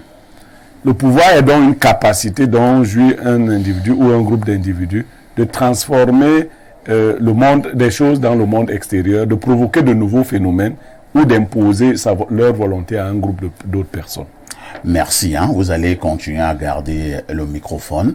Nous allons continuer dans le débat. Je présume que vous avez quand même étudié certains hommes dans le monde qui ont eu le pouvoir, certains hommes en Afrique qui ont eu le pouvoir, ou bien qui ont le pouvoir, et plus précisément au Cameroun. Vous avez sans doute vu des gens qui ont eu le pouvoir et qui continuent d'ailleurs à en jouir. Avez-vous l'impression que de manière régulière, les êtres humains utilisent normalement le pouvoir qu'ils ont habituellement entre leurs mains? Vous ne saurez pas qui est un homme réellement, et lui-même ne saura pas qui il est réellement tant qu'il n'a pas le pouvoir. Ah bon? Oui. Le pouvoir montrera l'homme. C'est Socrate qui le disait. Le pouvoir montrera l'homme. Vous ne savez pas qui vous êtes, quels sont vos tares, quels sont vos complexes, ainsi de suite, tant que vous n'avez pas de pouvoir. Le pouvoir différé ou le pouvoir des lieutenants essaie souvent de nous indiquer, vous voyez, celui qui marche derrière un chef, le garde de corps, il vient, il vous bouscule tout le monde, et le chef lui dit non, laisse-les. La secrétaire vous empêche d'accéder à son patron. Elle a un pouvoir différé. Elle a les arts, A2RHES, les arts du pouvoir. Elle n'a pas le pouvoir lui-même. C'est des avances. Mais vous pouvez imaginer si c'est elle qui devient patron. C'est la magie. Donc le pouvoir, vous ne pouvez pas dire avant de l'avoir eu, moi si j'ai le pouvoir, je vais faire ci, je vais faire ça. Le pouvoir peut vous transformer en un être plus beau, plus génial, mais le pouvoir peut également vous transformer en monstre. Vous voyez, on a fabriqué dans l'histoire des hommes un être qu'on a appelé, une sorte de robot qu'on a appelé Frankenstein. Et c'est Frankenstein a réalisé l'exploit de tuer celui qui l'a fabriqué. Oh là là. En général aussi, le pouvoir dépend de la source du pouvoir et du réceptacle de ce pouvoir. Lorsque vous avez cherché le pouvoir alors qu'il ne vous correspond, parce qu'il y a des pouvoirs qui ne vous correspondent pas, mais vous les avez voulu, lorsqu'il arrive, il vous subjugue. C'est lui qui vous entraîne. Vous voyez donc, on parle de folie, des grandeurs. Vous devenez quelqu'un qui veut à tout prix qu'on sache qu'il est là, qu'il a ci, qu'il a ça, parce que le pouvoir là ne trouve pas en vous le réceptacle nécessaire pour se poser. Mais lorsque le pouvoir a trouvé une correspondance entre votre être et l'énergie qui entre en vous, vous usez du pouvoir sans en abuser. Vous en usez comme si vous n'en aviez pas, alors que vous en avez. Au Cameroun, donc, pour prendre l'exemple, vous avez certains hommes de pouvoir dont on ne ressent pas beaucoup la puissance parce qu'ils ne la manifestent pas tout le temps. Je vous prendrai l'exemple d'un qui vient de décéder, le président du groupe parlementaire RDPC. Monsieur Ndongo Isomba. Je vous assure que ce monsieur avait du pouvoir. Un grand pouvoir. Mais vous n'entendrez pas dans beaucoup d'histoires que Ndongo Isomba a grondé un tel, a mis un tel en cellule. Maintenant, vous avez aussi quelques larbins de service à qui on a prêté des pans de pouvoir. Mais ils nous en ont mis plein la vue. Il y en a qui envoient les gens en prison le matin, à midi, dans l'après-midi, les font sortir dans la nuit. Donc, il y en a aussi qui, prenons un autre exemple, le fils du chef de l'État. Oui. C'est pas pour jeter des fleurs aux franquistes, mais je me dis quand j'observe de loin Franck Biya, voilà quelqu'un qui ne nous en met pas plein les yeux. Oui. Parce que nous savons comment on fait pour avoir le pouvoir au Cameroun. Il faut être proche des cercles de pouvoir. Tout à fait. Et je ne crois pas qu'il y ait quelqu'un qui soit plus proche du cercle le plus proche du pouvoir que Franck Biya. Mais on ne voit pas Franck Biya encombrer les rues, bloquer la circulation, gronder les gens. On ne connaît pas beaucoup de prisonniers de Franck Biya. C'est pour cela que j'avais donné un conseil à un jeune homme d'éviter d'envoyer les gens en prison. Parce que ça fait qu'on vous remarque. Il ne faut pas le pouvoir, c'est mieux d'être... Bon, il y a un autre qui dit être le fils de Biya aussi. Oui. Il s'appelle Georges Gilbert Baongla. Bon, je crois que celui-là, si on nous le donne, on va vraiment... D'ailleurs, lui-même a promis qu'il va nous purger. Que s'il devient chef d'État, il va nous purger. Donc, vous voyez deux tempéraments de pouvoir. L'un et l'autre... Bon, Franck ne dit pas, le tigre ne clame pas sa tigritude. Franck ne marche pas en disant je suis le fils de Biya. Bon. Mais sauf que quand vous faites dans le bois, bon, on n'en dit pas plus. Non, Franck est le fils de Biya, nous le savons. Je vais dire que... peut-être toutes les informations sur les entreprises de bois qui sont gérées et comment est-ce que c'est géré. Non, non. Donc, c'est pas parce qu'on n'en fait pas large écho dans la presse que vous allez dire qu'il n'y a pas... Non, ce que je veux dire, non, vous savez... Vous savez très bien... Donc, je vais relativiser. Vous savez très bien ma rigueur avec les hommes de pouvoir. D'ailleurs, je vais vous raconter une histoire que je sais de Biya lui-même. C'est qu'un jour, un journaliste lui demande ce qu'on doit faire de Popoli, Niem Popoli. Biya lui dit pourquoi. Il dit non, il vous caricature tout le temps. Et Biya lui demande, ça lui permet de vivre. Il dit oui, mais laissez-le faire son travail. Donc, le monsieur qui demandait qu'on fasse la peau à Niem Popoli était un journaliste lui-même. Ils travaillent même, je ne veux pas donner plus. Donc, il y a des gens qui n'aiment pas en abuser. Et pour ceux qui ont vu le parcours, s'il y a quelque chose de positif, Paul Biya jouit du pouvoir, mais il ne vous en met pas plein les yeux. À côté de Paul Biya, on a vu des chefs d'État africains. Mobutu, on chantait. C'est-à-dire, Mobutu, Mobutu, Mozaliko.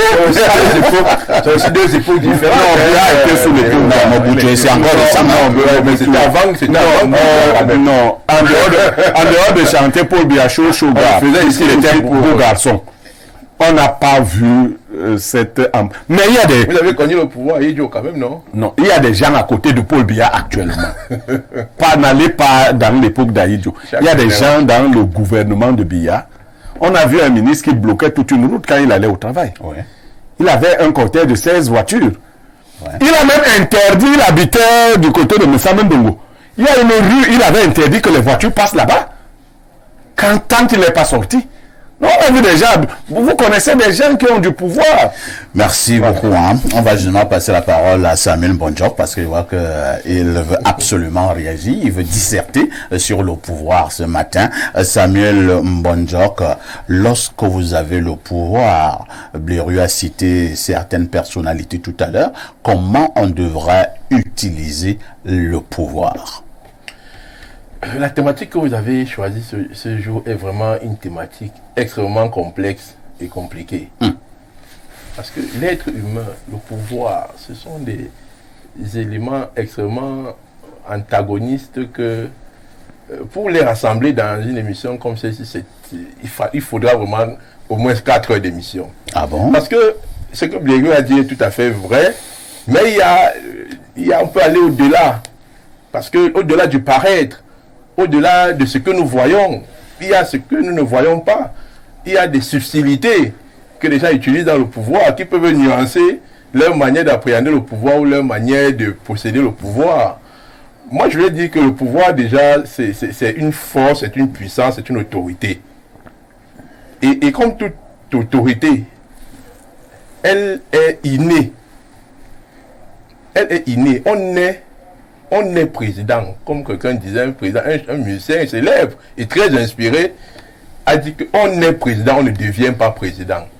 C'est une manière de dire que dans la cosmogonie du pouvoir ou de l'autorité, dans notre antiquité ou dans notre tradition africaine, on est chef.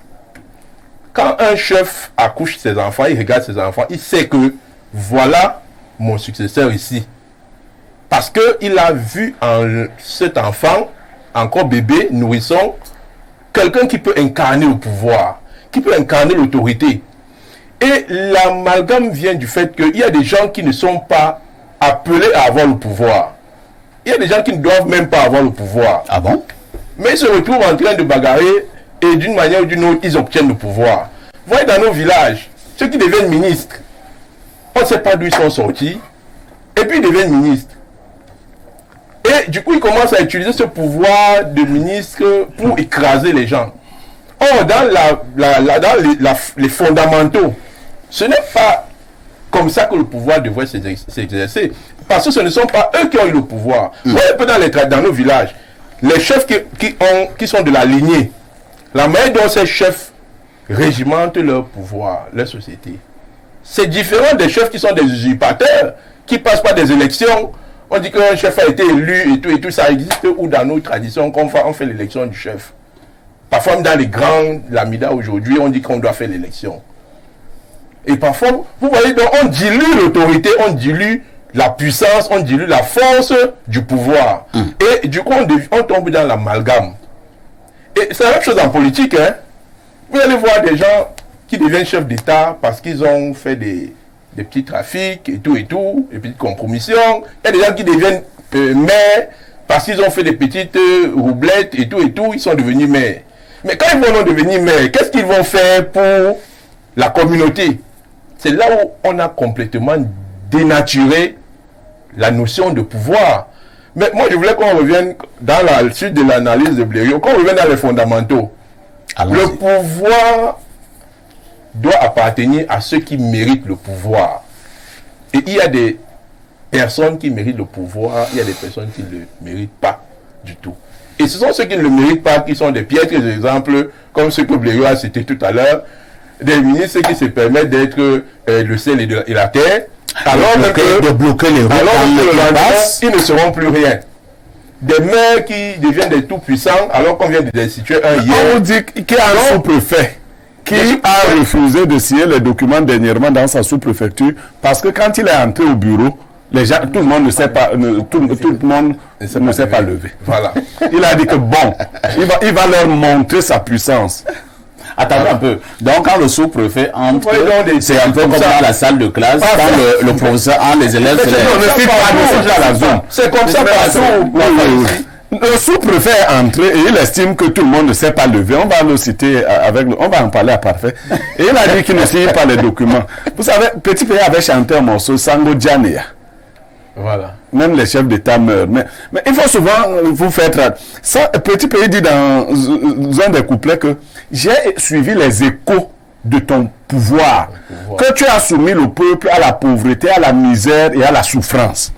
Nasengi miango majane alongo e umundi mwese olonde take tuwe nandu tuwe ouma yesei. J'ai suivi que tu as semé la pauvreté, la souffrance partout grâce à ton pouvoir. Ensuite, chef d'État, oui, Wopedon ne meurt plus. Ne meurt plus. Et il m'a dit que comme vous avez le pouvoir, ne mourrez plus. Non, je voulais donc un peu nuancer en disant que il y a des gens qui ont ce pouvoir et qui ne l'exercent pas bien parce qu'ils n'étaient pas destinés à ce pouvoir-là. Il est donc important de se former dans l'exercice du pouvoir. C'est pour ça qu'il y a des écoles. C'était justement ma question. C'est-à-dire à la voix de Bernardo. Merci Samuel.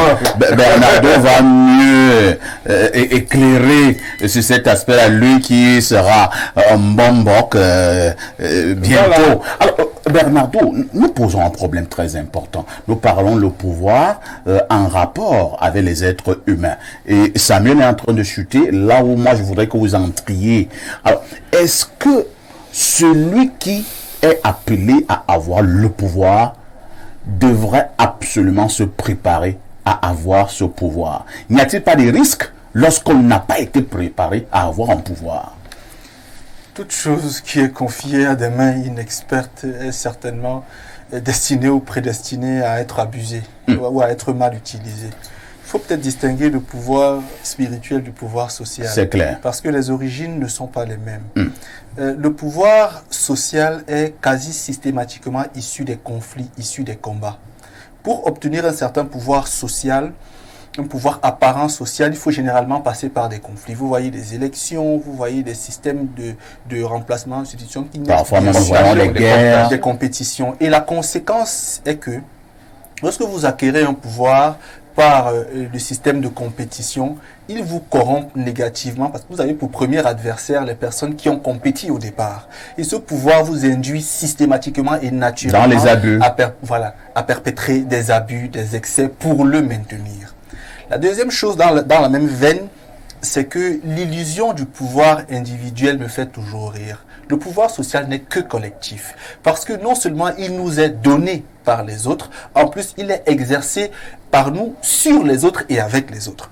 Une fois que quelqu'un qui a un pouvoir social se met dans la peau de ce qu'il a un pouvoir individuel, il est dans l'illusion, il suffit que ceux qui le lui ont donné agissent pour le lui retirer, pour qu'il tombe dans tout ce qu'on appelle le déni ou l'oubli. Donc le pouvoir social est systématiquement un pouvoir commun, un pouvoir populaire, un pouvoir global. Il est rarement un pouvoir individuel, il ne l'est même pratiquement pas. Le pouvoir spirituel, lui, par contre, M. Mounier a commencé à le dire, il est généralement, pas toujours, mais généralement issu d'une prédestination. Vous êtes généralement préappelé, préconvoqué à travers des prédispositions qui peuvent être familiales, claniques, ethniques, tribales. Et justement, il y a là-dedans, pour les castes les plus organisées, une structuration de ce pouvoir-là. Vous pouvez même l'obtenir à 12 ans ou à 6 ans. Il y a des pharaons qui ont été pharaons très tôt. Sauf que vous êtes entouré de personnes qui ne viennent pas autour de vous dans l'idée de vous affronter ou de compétir contre vous, mais de vous aider à manifester ce pouvoir. Je ne vais pas trop parler du Mbok, mais chez nous, par exemple, avant de passer les vrais rites initiatiques du Saimbok, bientôt vous savez de quoi je parle, mais on cache la période, il y a le Toré. Toré veut dire en français réveille-toi, vous voyez. C'est un rituel qu'on fait qui vous permet déjà d'éveiller en vous l'éventualité des pouvoirs latents qui existaient. Donc, on commence par là. Ce n'est pas quelque chose avec laquelle on vous surprend, comme le pouvoir social par exemple. Quelqu'un peut être un laveur de roues, un laveur de voitures, un homme parce qu'il couche avec un autre homme, on le remplit d'argent. Donc, d'une semaine à l'autre, il devient un homme de pouvoir social parce qu'il a plein de moyens, parce qu'il a plein d'avantages. Dans les plans mystiques, dans les castes qui sont vraiment structurés, et là je parle du Mbok-Matuko, la caste à laquelle moi j'appartiens, on ne vous donne ce pouvoir-là, il est même là. C'est pas comme vous le dites, il est là. Mais on l'éveille en vous à travers un certain procédé, à travers certains rites qui sont faits. Donc ça, c'est également important. Autre chose maintenant, c'est que le pouvoir, qu'il soit social ou qu'il soit spirituel, entraîne une modification de vos schémas comportementaux. Les schémas comportementaux de l'individu qui a accès à certains pouvoirs, qu'ils soient sociaux visibles ou mystiques plus ou moins invisibles, créent des modifications, lesquelles sont donc dépendantes de votre nature profonde. Et là, quand il dit le pouvoir révèle l'homme, il y a des hommes qui sont prédestinés, de façon naturelle, méchants, noirs, mal habités, c'est-à-dire qu'ils sont malsains. Et ces hommes-là, donc, sur le plan social, lorsque le pouvoir leur est donné généralement, brutalement ou même progressivement, ils le manifestent seulement à des fins d'abus. Et même dans le plan spirituel, c'est pareil. Parce que le but, par exemple, du travail spirituel, c'est de faire dominer l'esprit sur la matière. Il y en a qui n'arrivent pas à faire dominer l'esprit sur leur matière et donc restent méchants. Pour faire simple, sur le plan social, aujourd'hui, il est important de procéder par une programmation des personnes appelées à diriger. Parce que même lorsque il y a des conflits pour diriger, ils ne sont pas toujours négatifs. Ces conflits ont une fonction de sélection. Et on sélectionne celui qui aura le pouvoir de gérer la masse. Sauf que chez nous, ce n'est pas une vraie sélection qui est faite. C'est autre chose. C'est pourquoi les personnes qui sont appelées à diriger sur le personne ne sont pas des personnes qui ont la vocation de la gestion. Le pouvoir est une affaire de prédestination. Le pouvoir est une affaire de prédestination et donc on peut aussi comprendre qu'on devrait être préparé pour acquérir un pouvoir. Prédestination et préparation. Et l'autre jour, il y avait une pensée du jour où il disait le pouvoir doit être utilisé avec parcimonie. Il faut être parcimonie, c'est la grande économie. Il faut être bien initié. C'est-à-dire pour savoir utiliser le pouvoir. Sinon vous en abusez, il vous échappe. Moubarak, vous qui voulez donner le pouvoir à un Camerounais, vous êtes rassuré qu'il l'ait préparé? Bon, vous n'êtes pas obligé à répondre à cette question. Je vous pose une deuxième préoccupation. Le pouvoir rend-il aveugle?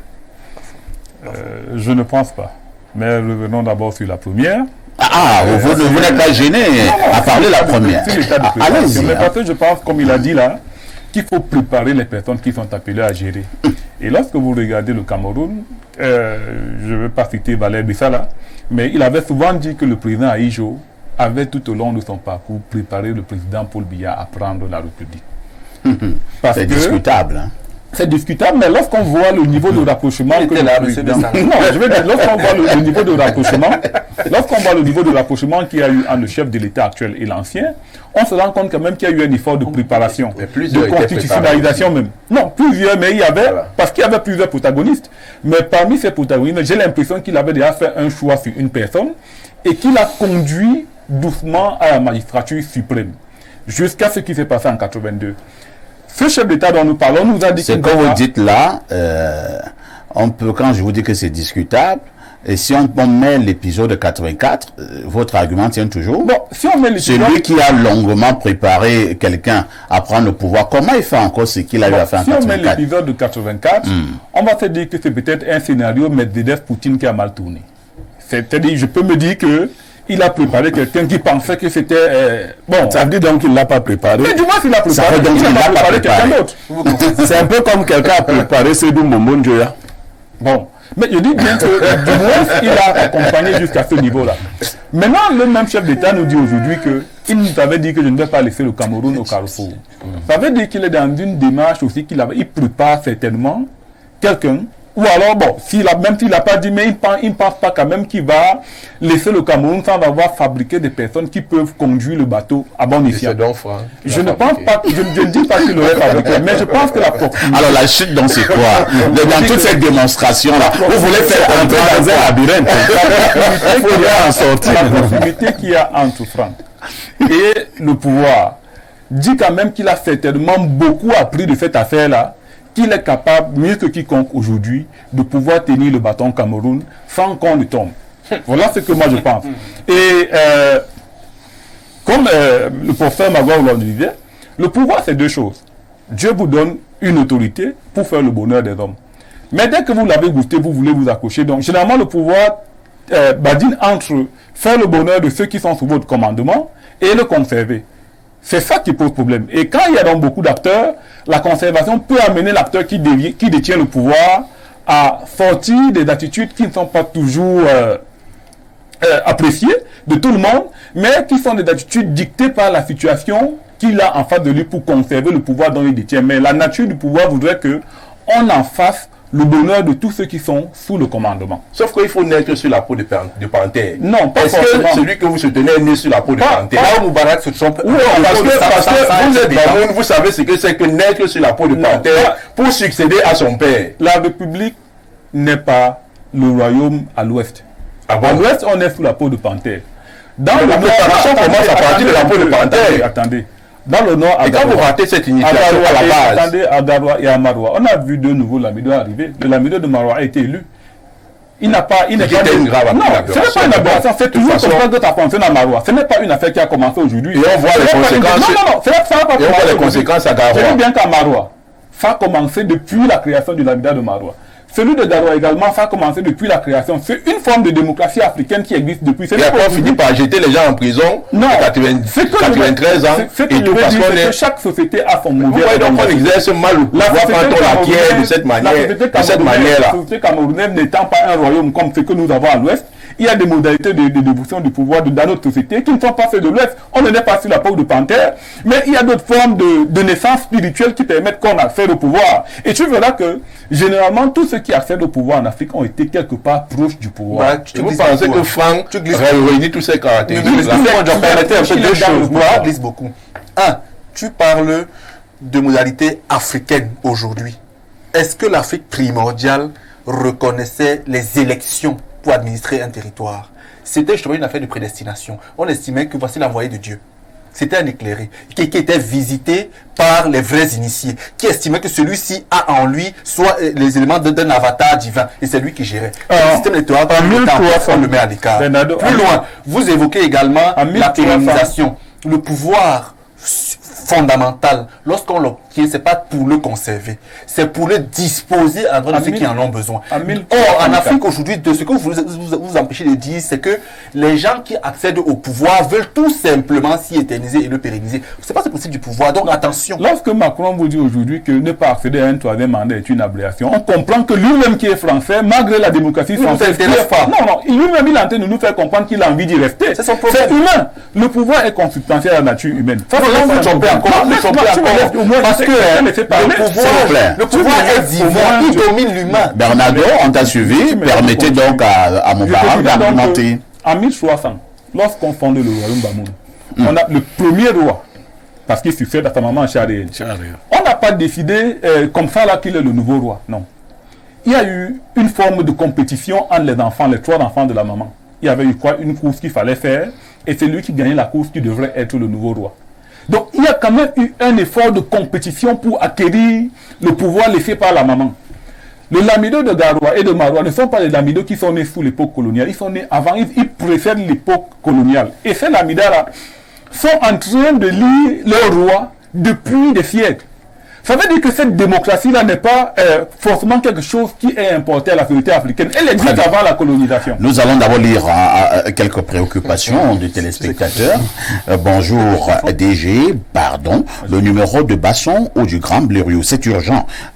Dieu merci, je ne vous regarde plus sur YouTube. Mon câbleur nous a mis Info TV à leur pomme. Je repensais 1000 francs, quoi. Il voulait peut-être dire, j'ai dépensé 1000 francs de mégas par jour pour vous regarder sur YouTube. Merci de me répondre. C'est Christian à Douala. Christian a essayé de m'appeler après l'émission pour les 2 numéros que vous voulez obtenir. On étudiera la profondeur de ton problème pour voir si tu mérites d'avoir ces numéros. On lit un autre message. Bonjour parfait. Tu n'as jamais lu mon message. Tu me fais subir au quotidien vos analyses. Bien, je sais pas ce qu'il dit. Hein, je vois là bien en mal en. Aujourd'hui, le seul panéliste à avoir compris ou un peu le sens du pouvoir. Le pouvoir est latent en tout le monde. Ce sont les hommes, par leur respect exagéré et leur honneur, qui donnent à un individu l'impression qu'il a un pouvoir. Regardez autour de vous, des présidents déchus auraient-ils eu le pouvoir? Même le chef de village, il n'a aucun pouvoir. C'est en exerçant des abus sur ces populations qu'il aurait un pouvoir. Cas du roi des Bamoun, avec avant d'être roi, avait-il un pouvoir? Mais s'il bastonne ou fait déshabiller le chef Tika, alors il a un pouvoir. C'est signé François. Vous êtes d'accord avec François Moubarak? Non, non. Un chef qui fait bastonner un autre n'est pas un bon chef. Il n'est pas. Cela signifie donc que le roi des Bamoun n'est pas un bon chef? Pas pour autant. Pas pour autant, parce que ce n'est pas le roi qui a ordonné qu'on bastonne le chef Tika. Comment ça? C'est la population qui s'est levée. Et généralement, nous avons les vidéos. Hein? Non, la vidéo était là. Vous n'avez pas une vidéo. Quand on bastonnait le chef Tika, c'était devant le roi. Où le roi est allé taper le chef Tika. Même pas où il a donné l'autorisation. Moubarak, quand on faisait asseoir le chef Tika au sol, est-ce que le roi Bamoun ne regardait pas ce cinéma? Vous avez fait où des individus, certainement la garde du roi, a attaqué le chef Tika devant le roi, mais sans même prendre son autorisation. Non, Moubarak, vous parlez pas aux est-ce que le roi vous ne parlez pas aux vieilles femmes.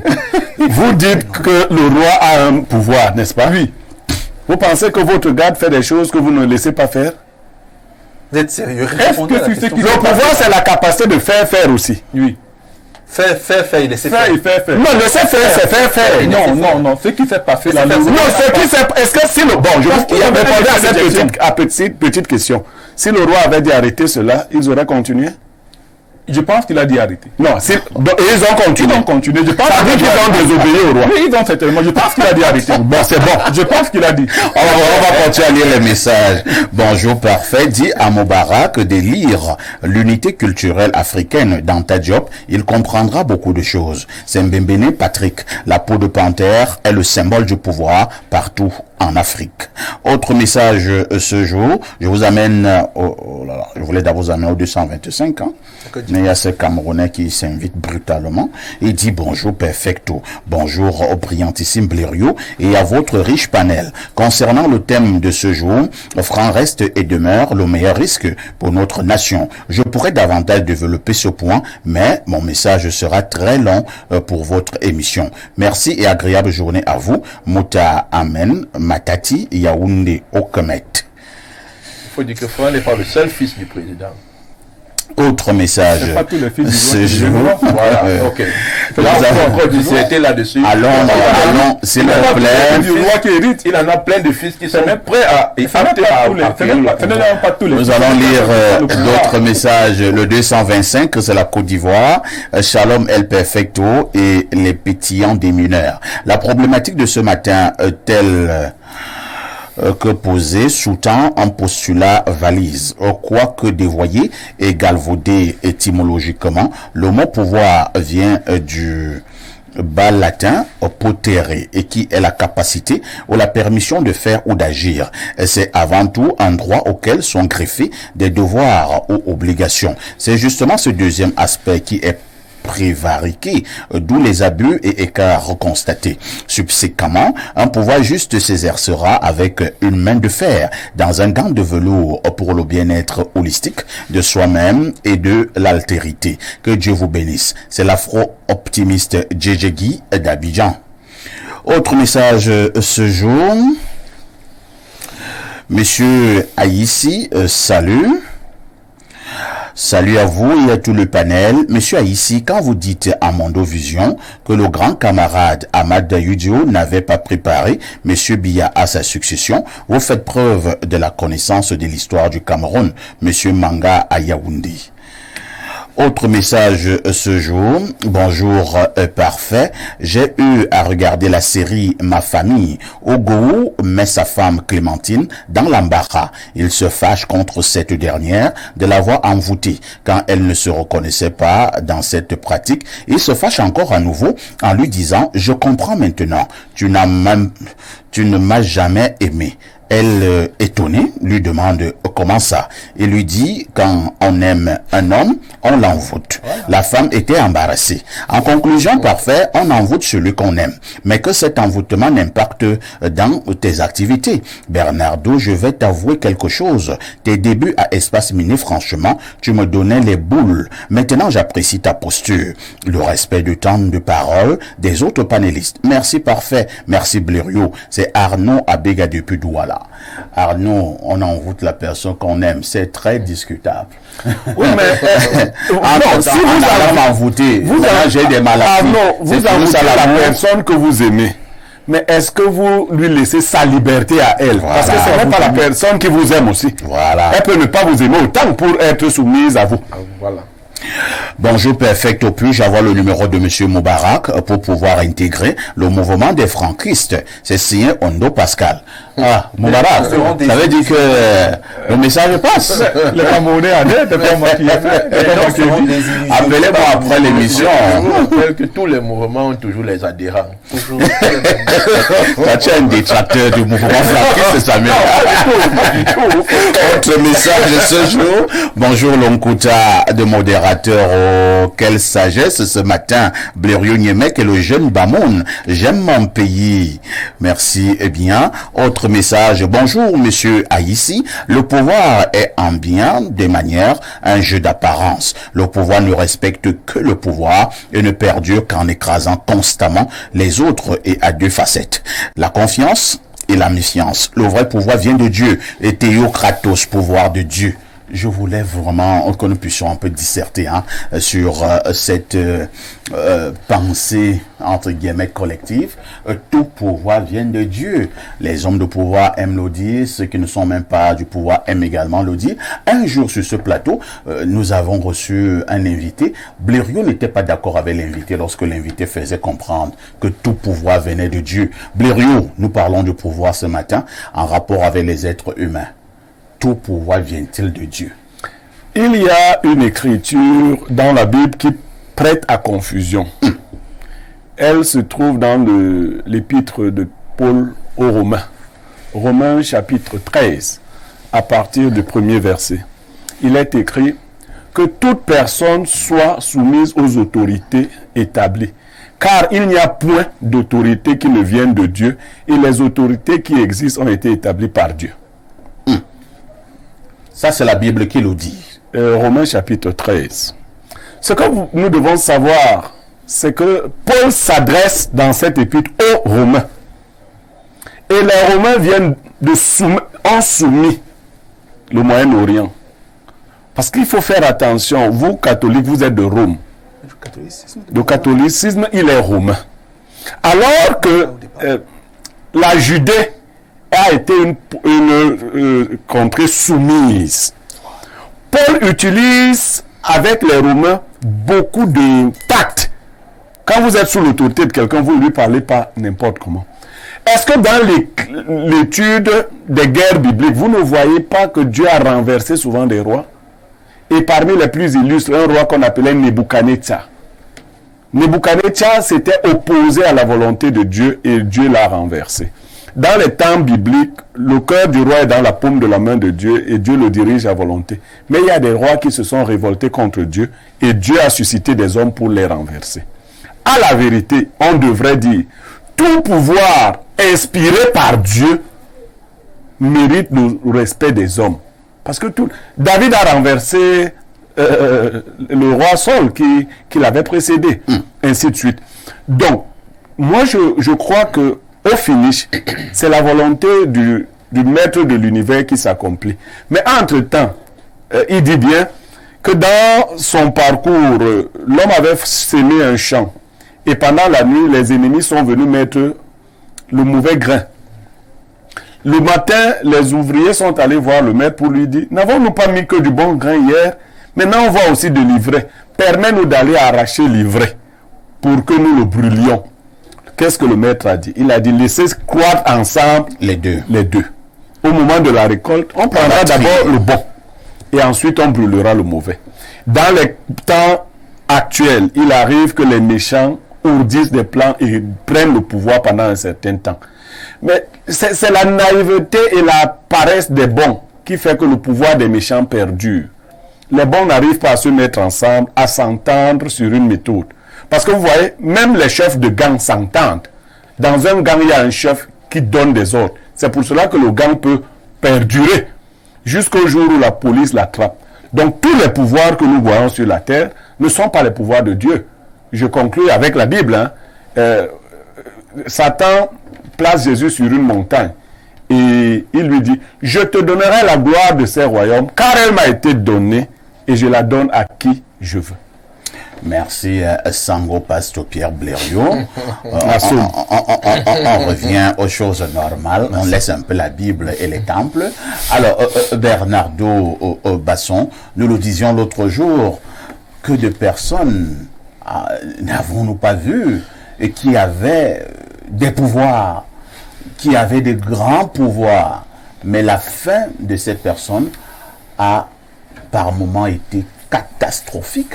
Est-ce qu'il ne faudrait pas profiter de cet instant qui était accordé pour attirer quand même l'attention de ceux qui ont le pouvoir, de manière générale, de ceux qui nous gouvernent? Il n'y a pas plus aveugle que celui qui refuse de voir. Je crois qu'aujourd'hui, on a la chance d'avoir une société dans laquelle les gens peuvent s'éduquer, peuvent se former, peuvent s'informer pour suffisamment voir les éléments qui sont à portée de vue.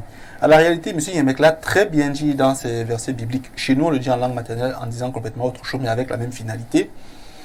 Lorsque le pouvoir vous vient de Dieu, le premier réflexe que vous avez, c'est que vous savez vous sacrifier pour la cause humaine.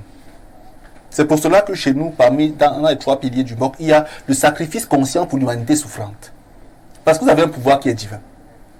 Lorsque le pouvoir vous vient entre guillemets des hommes noirs ou du diable, si vous préférez que je m'exprime ainsi, ce que vous faites, c'est que vous abusez des hommes. Ça reste dans la dualité. Soit vous vous soumettez à eux, vous sacrifiez pour eux, comme le fait le bananier, soit vous voulez écraser, dominer les hommes, et là vous finissez certainement très mal.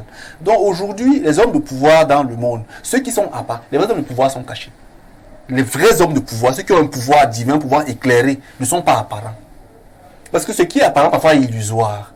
Ce qui est réel est caché. Même ce monde-ci est plein d'illusions, plein de certitudes, qui sont en fait simplement illusoires. Les vraies choses sont cachées. Donc, ceux qui ont un pouvoir apparent, protubérant, exubérant, exhibitionniste, sont des personnes qui en fait ne maîtrisent même pas ce qu'elles ont. Et forcément en abusent et finissent comme celles que vous connaissez, ces personnes-là. Donc, disons... Comme des bougies allumées. Ceux qui croient avoir du pouvoir, qu'en fait, elles se trompent dans leur illusion du pouvoir et finiront certainement très mal. Parce que malheureusement, leur cœur est dur et leur cœur est asséché. Et la terre qui est dure ne produit rien. Merci. Il faut une terre aérée, une terre humidifiée et une terre bien structurée pour pouvoir produire des fleurs. Je suggère à Samuel et à Moubara d'être un peu plus précis et concis lors de la dernière prise de parole. Samuel, il y a toujours ce documentaire que j'ai déjà regardé peut-être à 3 reprises, Mobutu, roi du Zaïre. Je pense que tous les hommes du pouvoir devraient regarder ce documentaire, ce film documentaire. Vous avez vu comment Mobutu est fini? Effectivement. Vous n'avez pas écrasé une larme? J'ai écrasé une larme, mais cela ne veut pas dire que le pouvoir de Mobutu n'était pas un bon pouvoir. Je ne l'ai pas dit. Chaque pouvoir a son Même temps. si on ne peut pas aussi affirmer, mordicus, qu'il était un bon pouvoir. Chaque pouvoir a son temps. Vous savez, les formes de pouvoir peuvent être démocratiques, peuvent être dictatoriaux, peuvent être socialistes et autres. Donc, tout ça, ça fait partie du pouvoir. Et l'une des formes ne peut pas être meilleur par rapport à l'autre en fonction de la société dans laquelle on l'exerce. Moi, ce que je veux dire comme mot de fin, c'est que le pouvoir vient de Dieu et ceux qui ont le pouvoir doivent se rapprocher tout petit peu de Dieu. Est-ce que tout pouvoir vient de Dieu? Non, tout pouvoir ne vient pas de Dieu. Mais le pouvoir les gens qui dansent sans caleçon sur les tombes à minuit dans les cimetières et pour acquérir des pouvoirs, est-ce que c'est un pouvoir divin? Pas du tout. Vous savez, quand Dieu créait l'homme, il a dit, je crée l'homme à mon image. Et l'homme a tendance à conquérir le pouvoir pour devenir comme Dieu. Donc, ce qui fait que dans la tête de l'homme, le pouvoir est Dieu. Mais lorsque vous avez dans le pouvoir, faites l'effort de vous rapprocher au maximum de Dieu, menez une vie comme celle que Dieu veut que vous meniez et vous exercerez mieux votre pouvoir pour contenter les humains que vous gouvernez. Parce que Dieu a dit à Adam, allez et remplissez la terre et soumettez-la. Donc vous devez avoir le pouvoir pour soumettre la terre, pour la gouverner et pour le bien de l'homme qui vit sur la terre. Ça, c'est la vision de Dieu. Mais quand on a des hommes qui ont leur pouvoir parce que ça vient des danses sur les tombes, ou alors qui ont le pouvoir parce qu'ils sont allés chez le marabout à l'Est, ou bien, je ne sais pas où, à la Sanada. Ils boivent du sang humain. Ceux qui ont le pouvoir parce non, dans le documentaire de Mobutu, j'ai suivi son ancien ministre de la communication dire « Je l'ai vu boire du sang ». Il a lavé les femmes de ses ministres et autres. Vous voyez, ça, ce sont des formes démoniaques de pouvoir que lorsque vous avez le pouvoir et que vous faites ça, sachez que votre pouvoir sera éphémère parce qu'il n'est pas divin, il n'est même pas un pouvoir, c'est une illusion du pouvoir. C'est pour ça que beaucoup qui ont le pouvoir sont finis comme des bougies allumées, même pas un bonjour d'un membre de leur communauté. Alors que hier, ils étaient dans Moubarak, c'est vrai que nous n'avons plus beaucoup de temps pour fondamentalement disserter sur cette pensée d'un grand artiste africain, Alpha Blondy, qui nous rappelait, et Blériot m'a dit l'autre jour, que lui-même s'inspirait d'un autre grand penseur philosophe, que le pouvoir corrompt et tout pouvoir corrompt absolument. Vous êtes d'accord avec Alpha Blondy? Je pense quand même que le pouvoir modifie celui qui est détenteur. Mais pas corrompre. Bon, pas corrompre forcément, mais quand on est détenteur d'un pouvoir, on a quand même une certaine propension à vouloir en faire un peu trop. C'est pour ça qu'il faut qu'autour du pouvoir, qu'il y ait toujours des mécanismes de contrôle, de régulation des contre-pouvoirs. Ou alors que celui qui a le pouvoir est quand même à côté de lui des bons conseillers. Oui, des bons conseillers. Et surtout, il l'écoute aussi. Des bons, non, le pouvoir absolu corrompt. Parce qu'il faut pouvoir écouter le conseil. Mais ce n'est pas c'est le pouvoir absolu. C'est le pouvoir absolu. Voilà. Il n'est pas de l'ordre de l'humanité de résister au pouvoir absolu. Ce n'est pas tout le monde qui se prête de conseil. Mais je pense quand même que lorsque quelqu'un est détenteur du pouvoir, s'il veut vraiment qu'au terme de son magistère, qu'il soit encore salué, eh bien qu'il se mette vraiment au service des hommes, qu'il utilise ce pouvoir-là que Dieu l'a donné pour faire le bien avec. Très bien. Du moment où il commence à faire le mal, il sera mis très vite à la marge de l'histoire. Pierre Blériot-Niémec, au moment où nous achevons, que voulez-vous que l'on retienne au sortir de ce programme où nous avons disserté sur le pouvoir en rapport avec les êtres humains? Cette belle citation de Joseph Ngoué dans la Croix du Sud. Toute génération aussitôt née progresse, conjure l'éphémère et se vêt d'éternité. Pourtant l'attendent inexorable les moments crépusculaires. Merci Pierre Blériot-Niémec. On dira merci ce matin à Samy Mbonjok qui est encore venu nous dire bonjour. Merci à Moubarak, le SGA des franquistes, qui a eu un bon temps de parole pour faire encore le marketing de leur prochain champion. Merci à Pierre Blériot-Niémec contre vents et marées qui continuera à être mon consultant. Bernardo Basson est resté imperturbable, le sucre national. Dans environ 8 minutes, vous retrouverez le journal de la mi-journée sur Info TV, la rediffusion de ce programme. C'est tous les soirs à partir de 22h30. Avec tout ceci, que faites-vous encore ailleurs?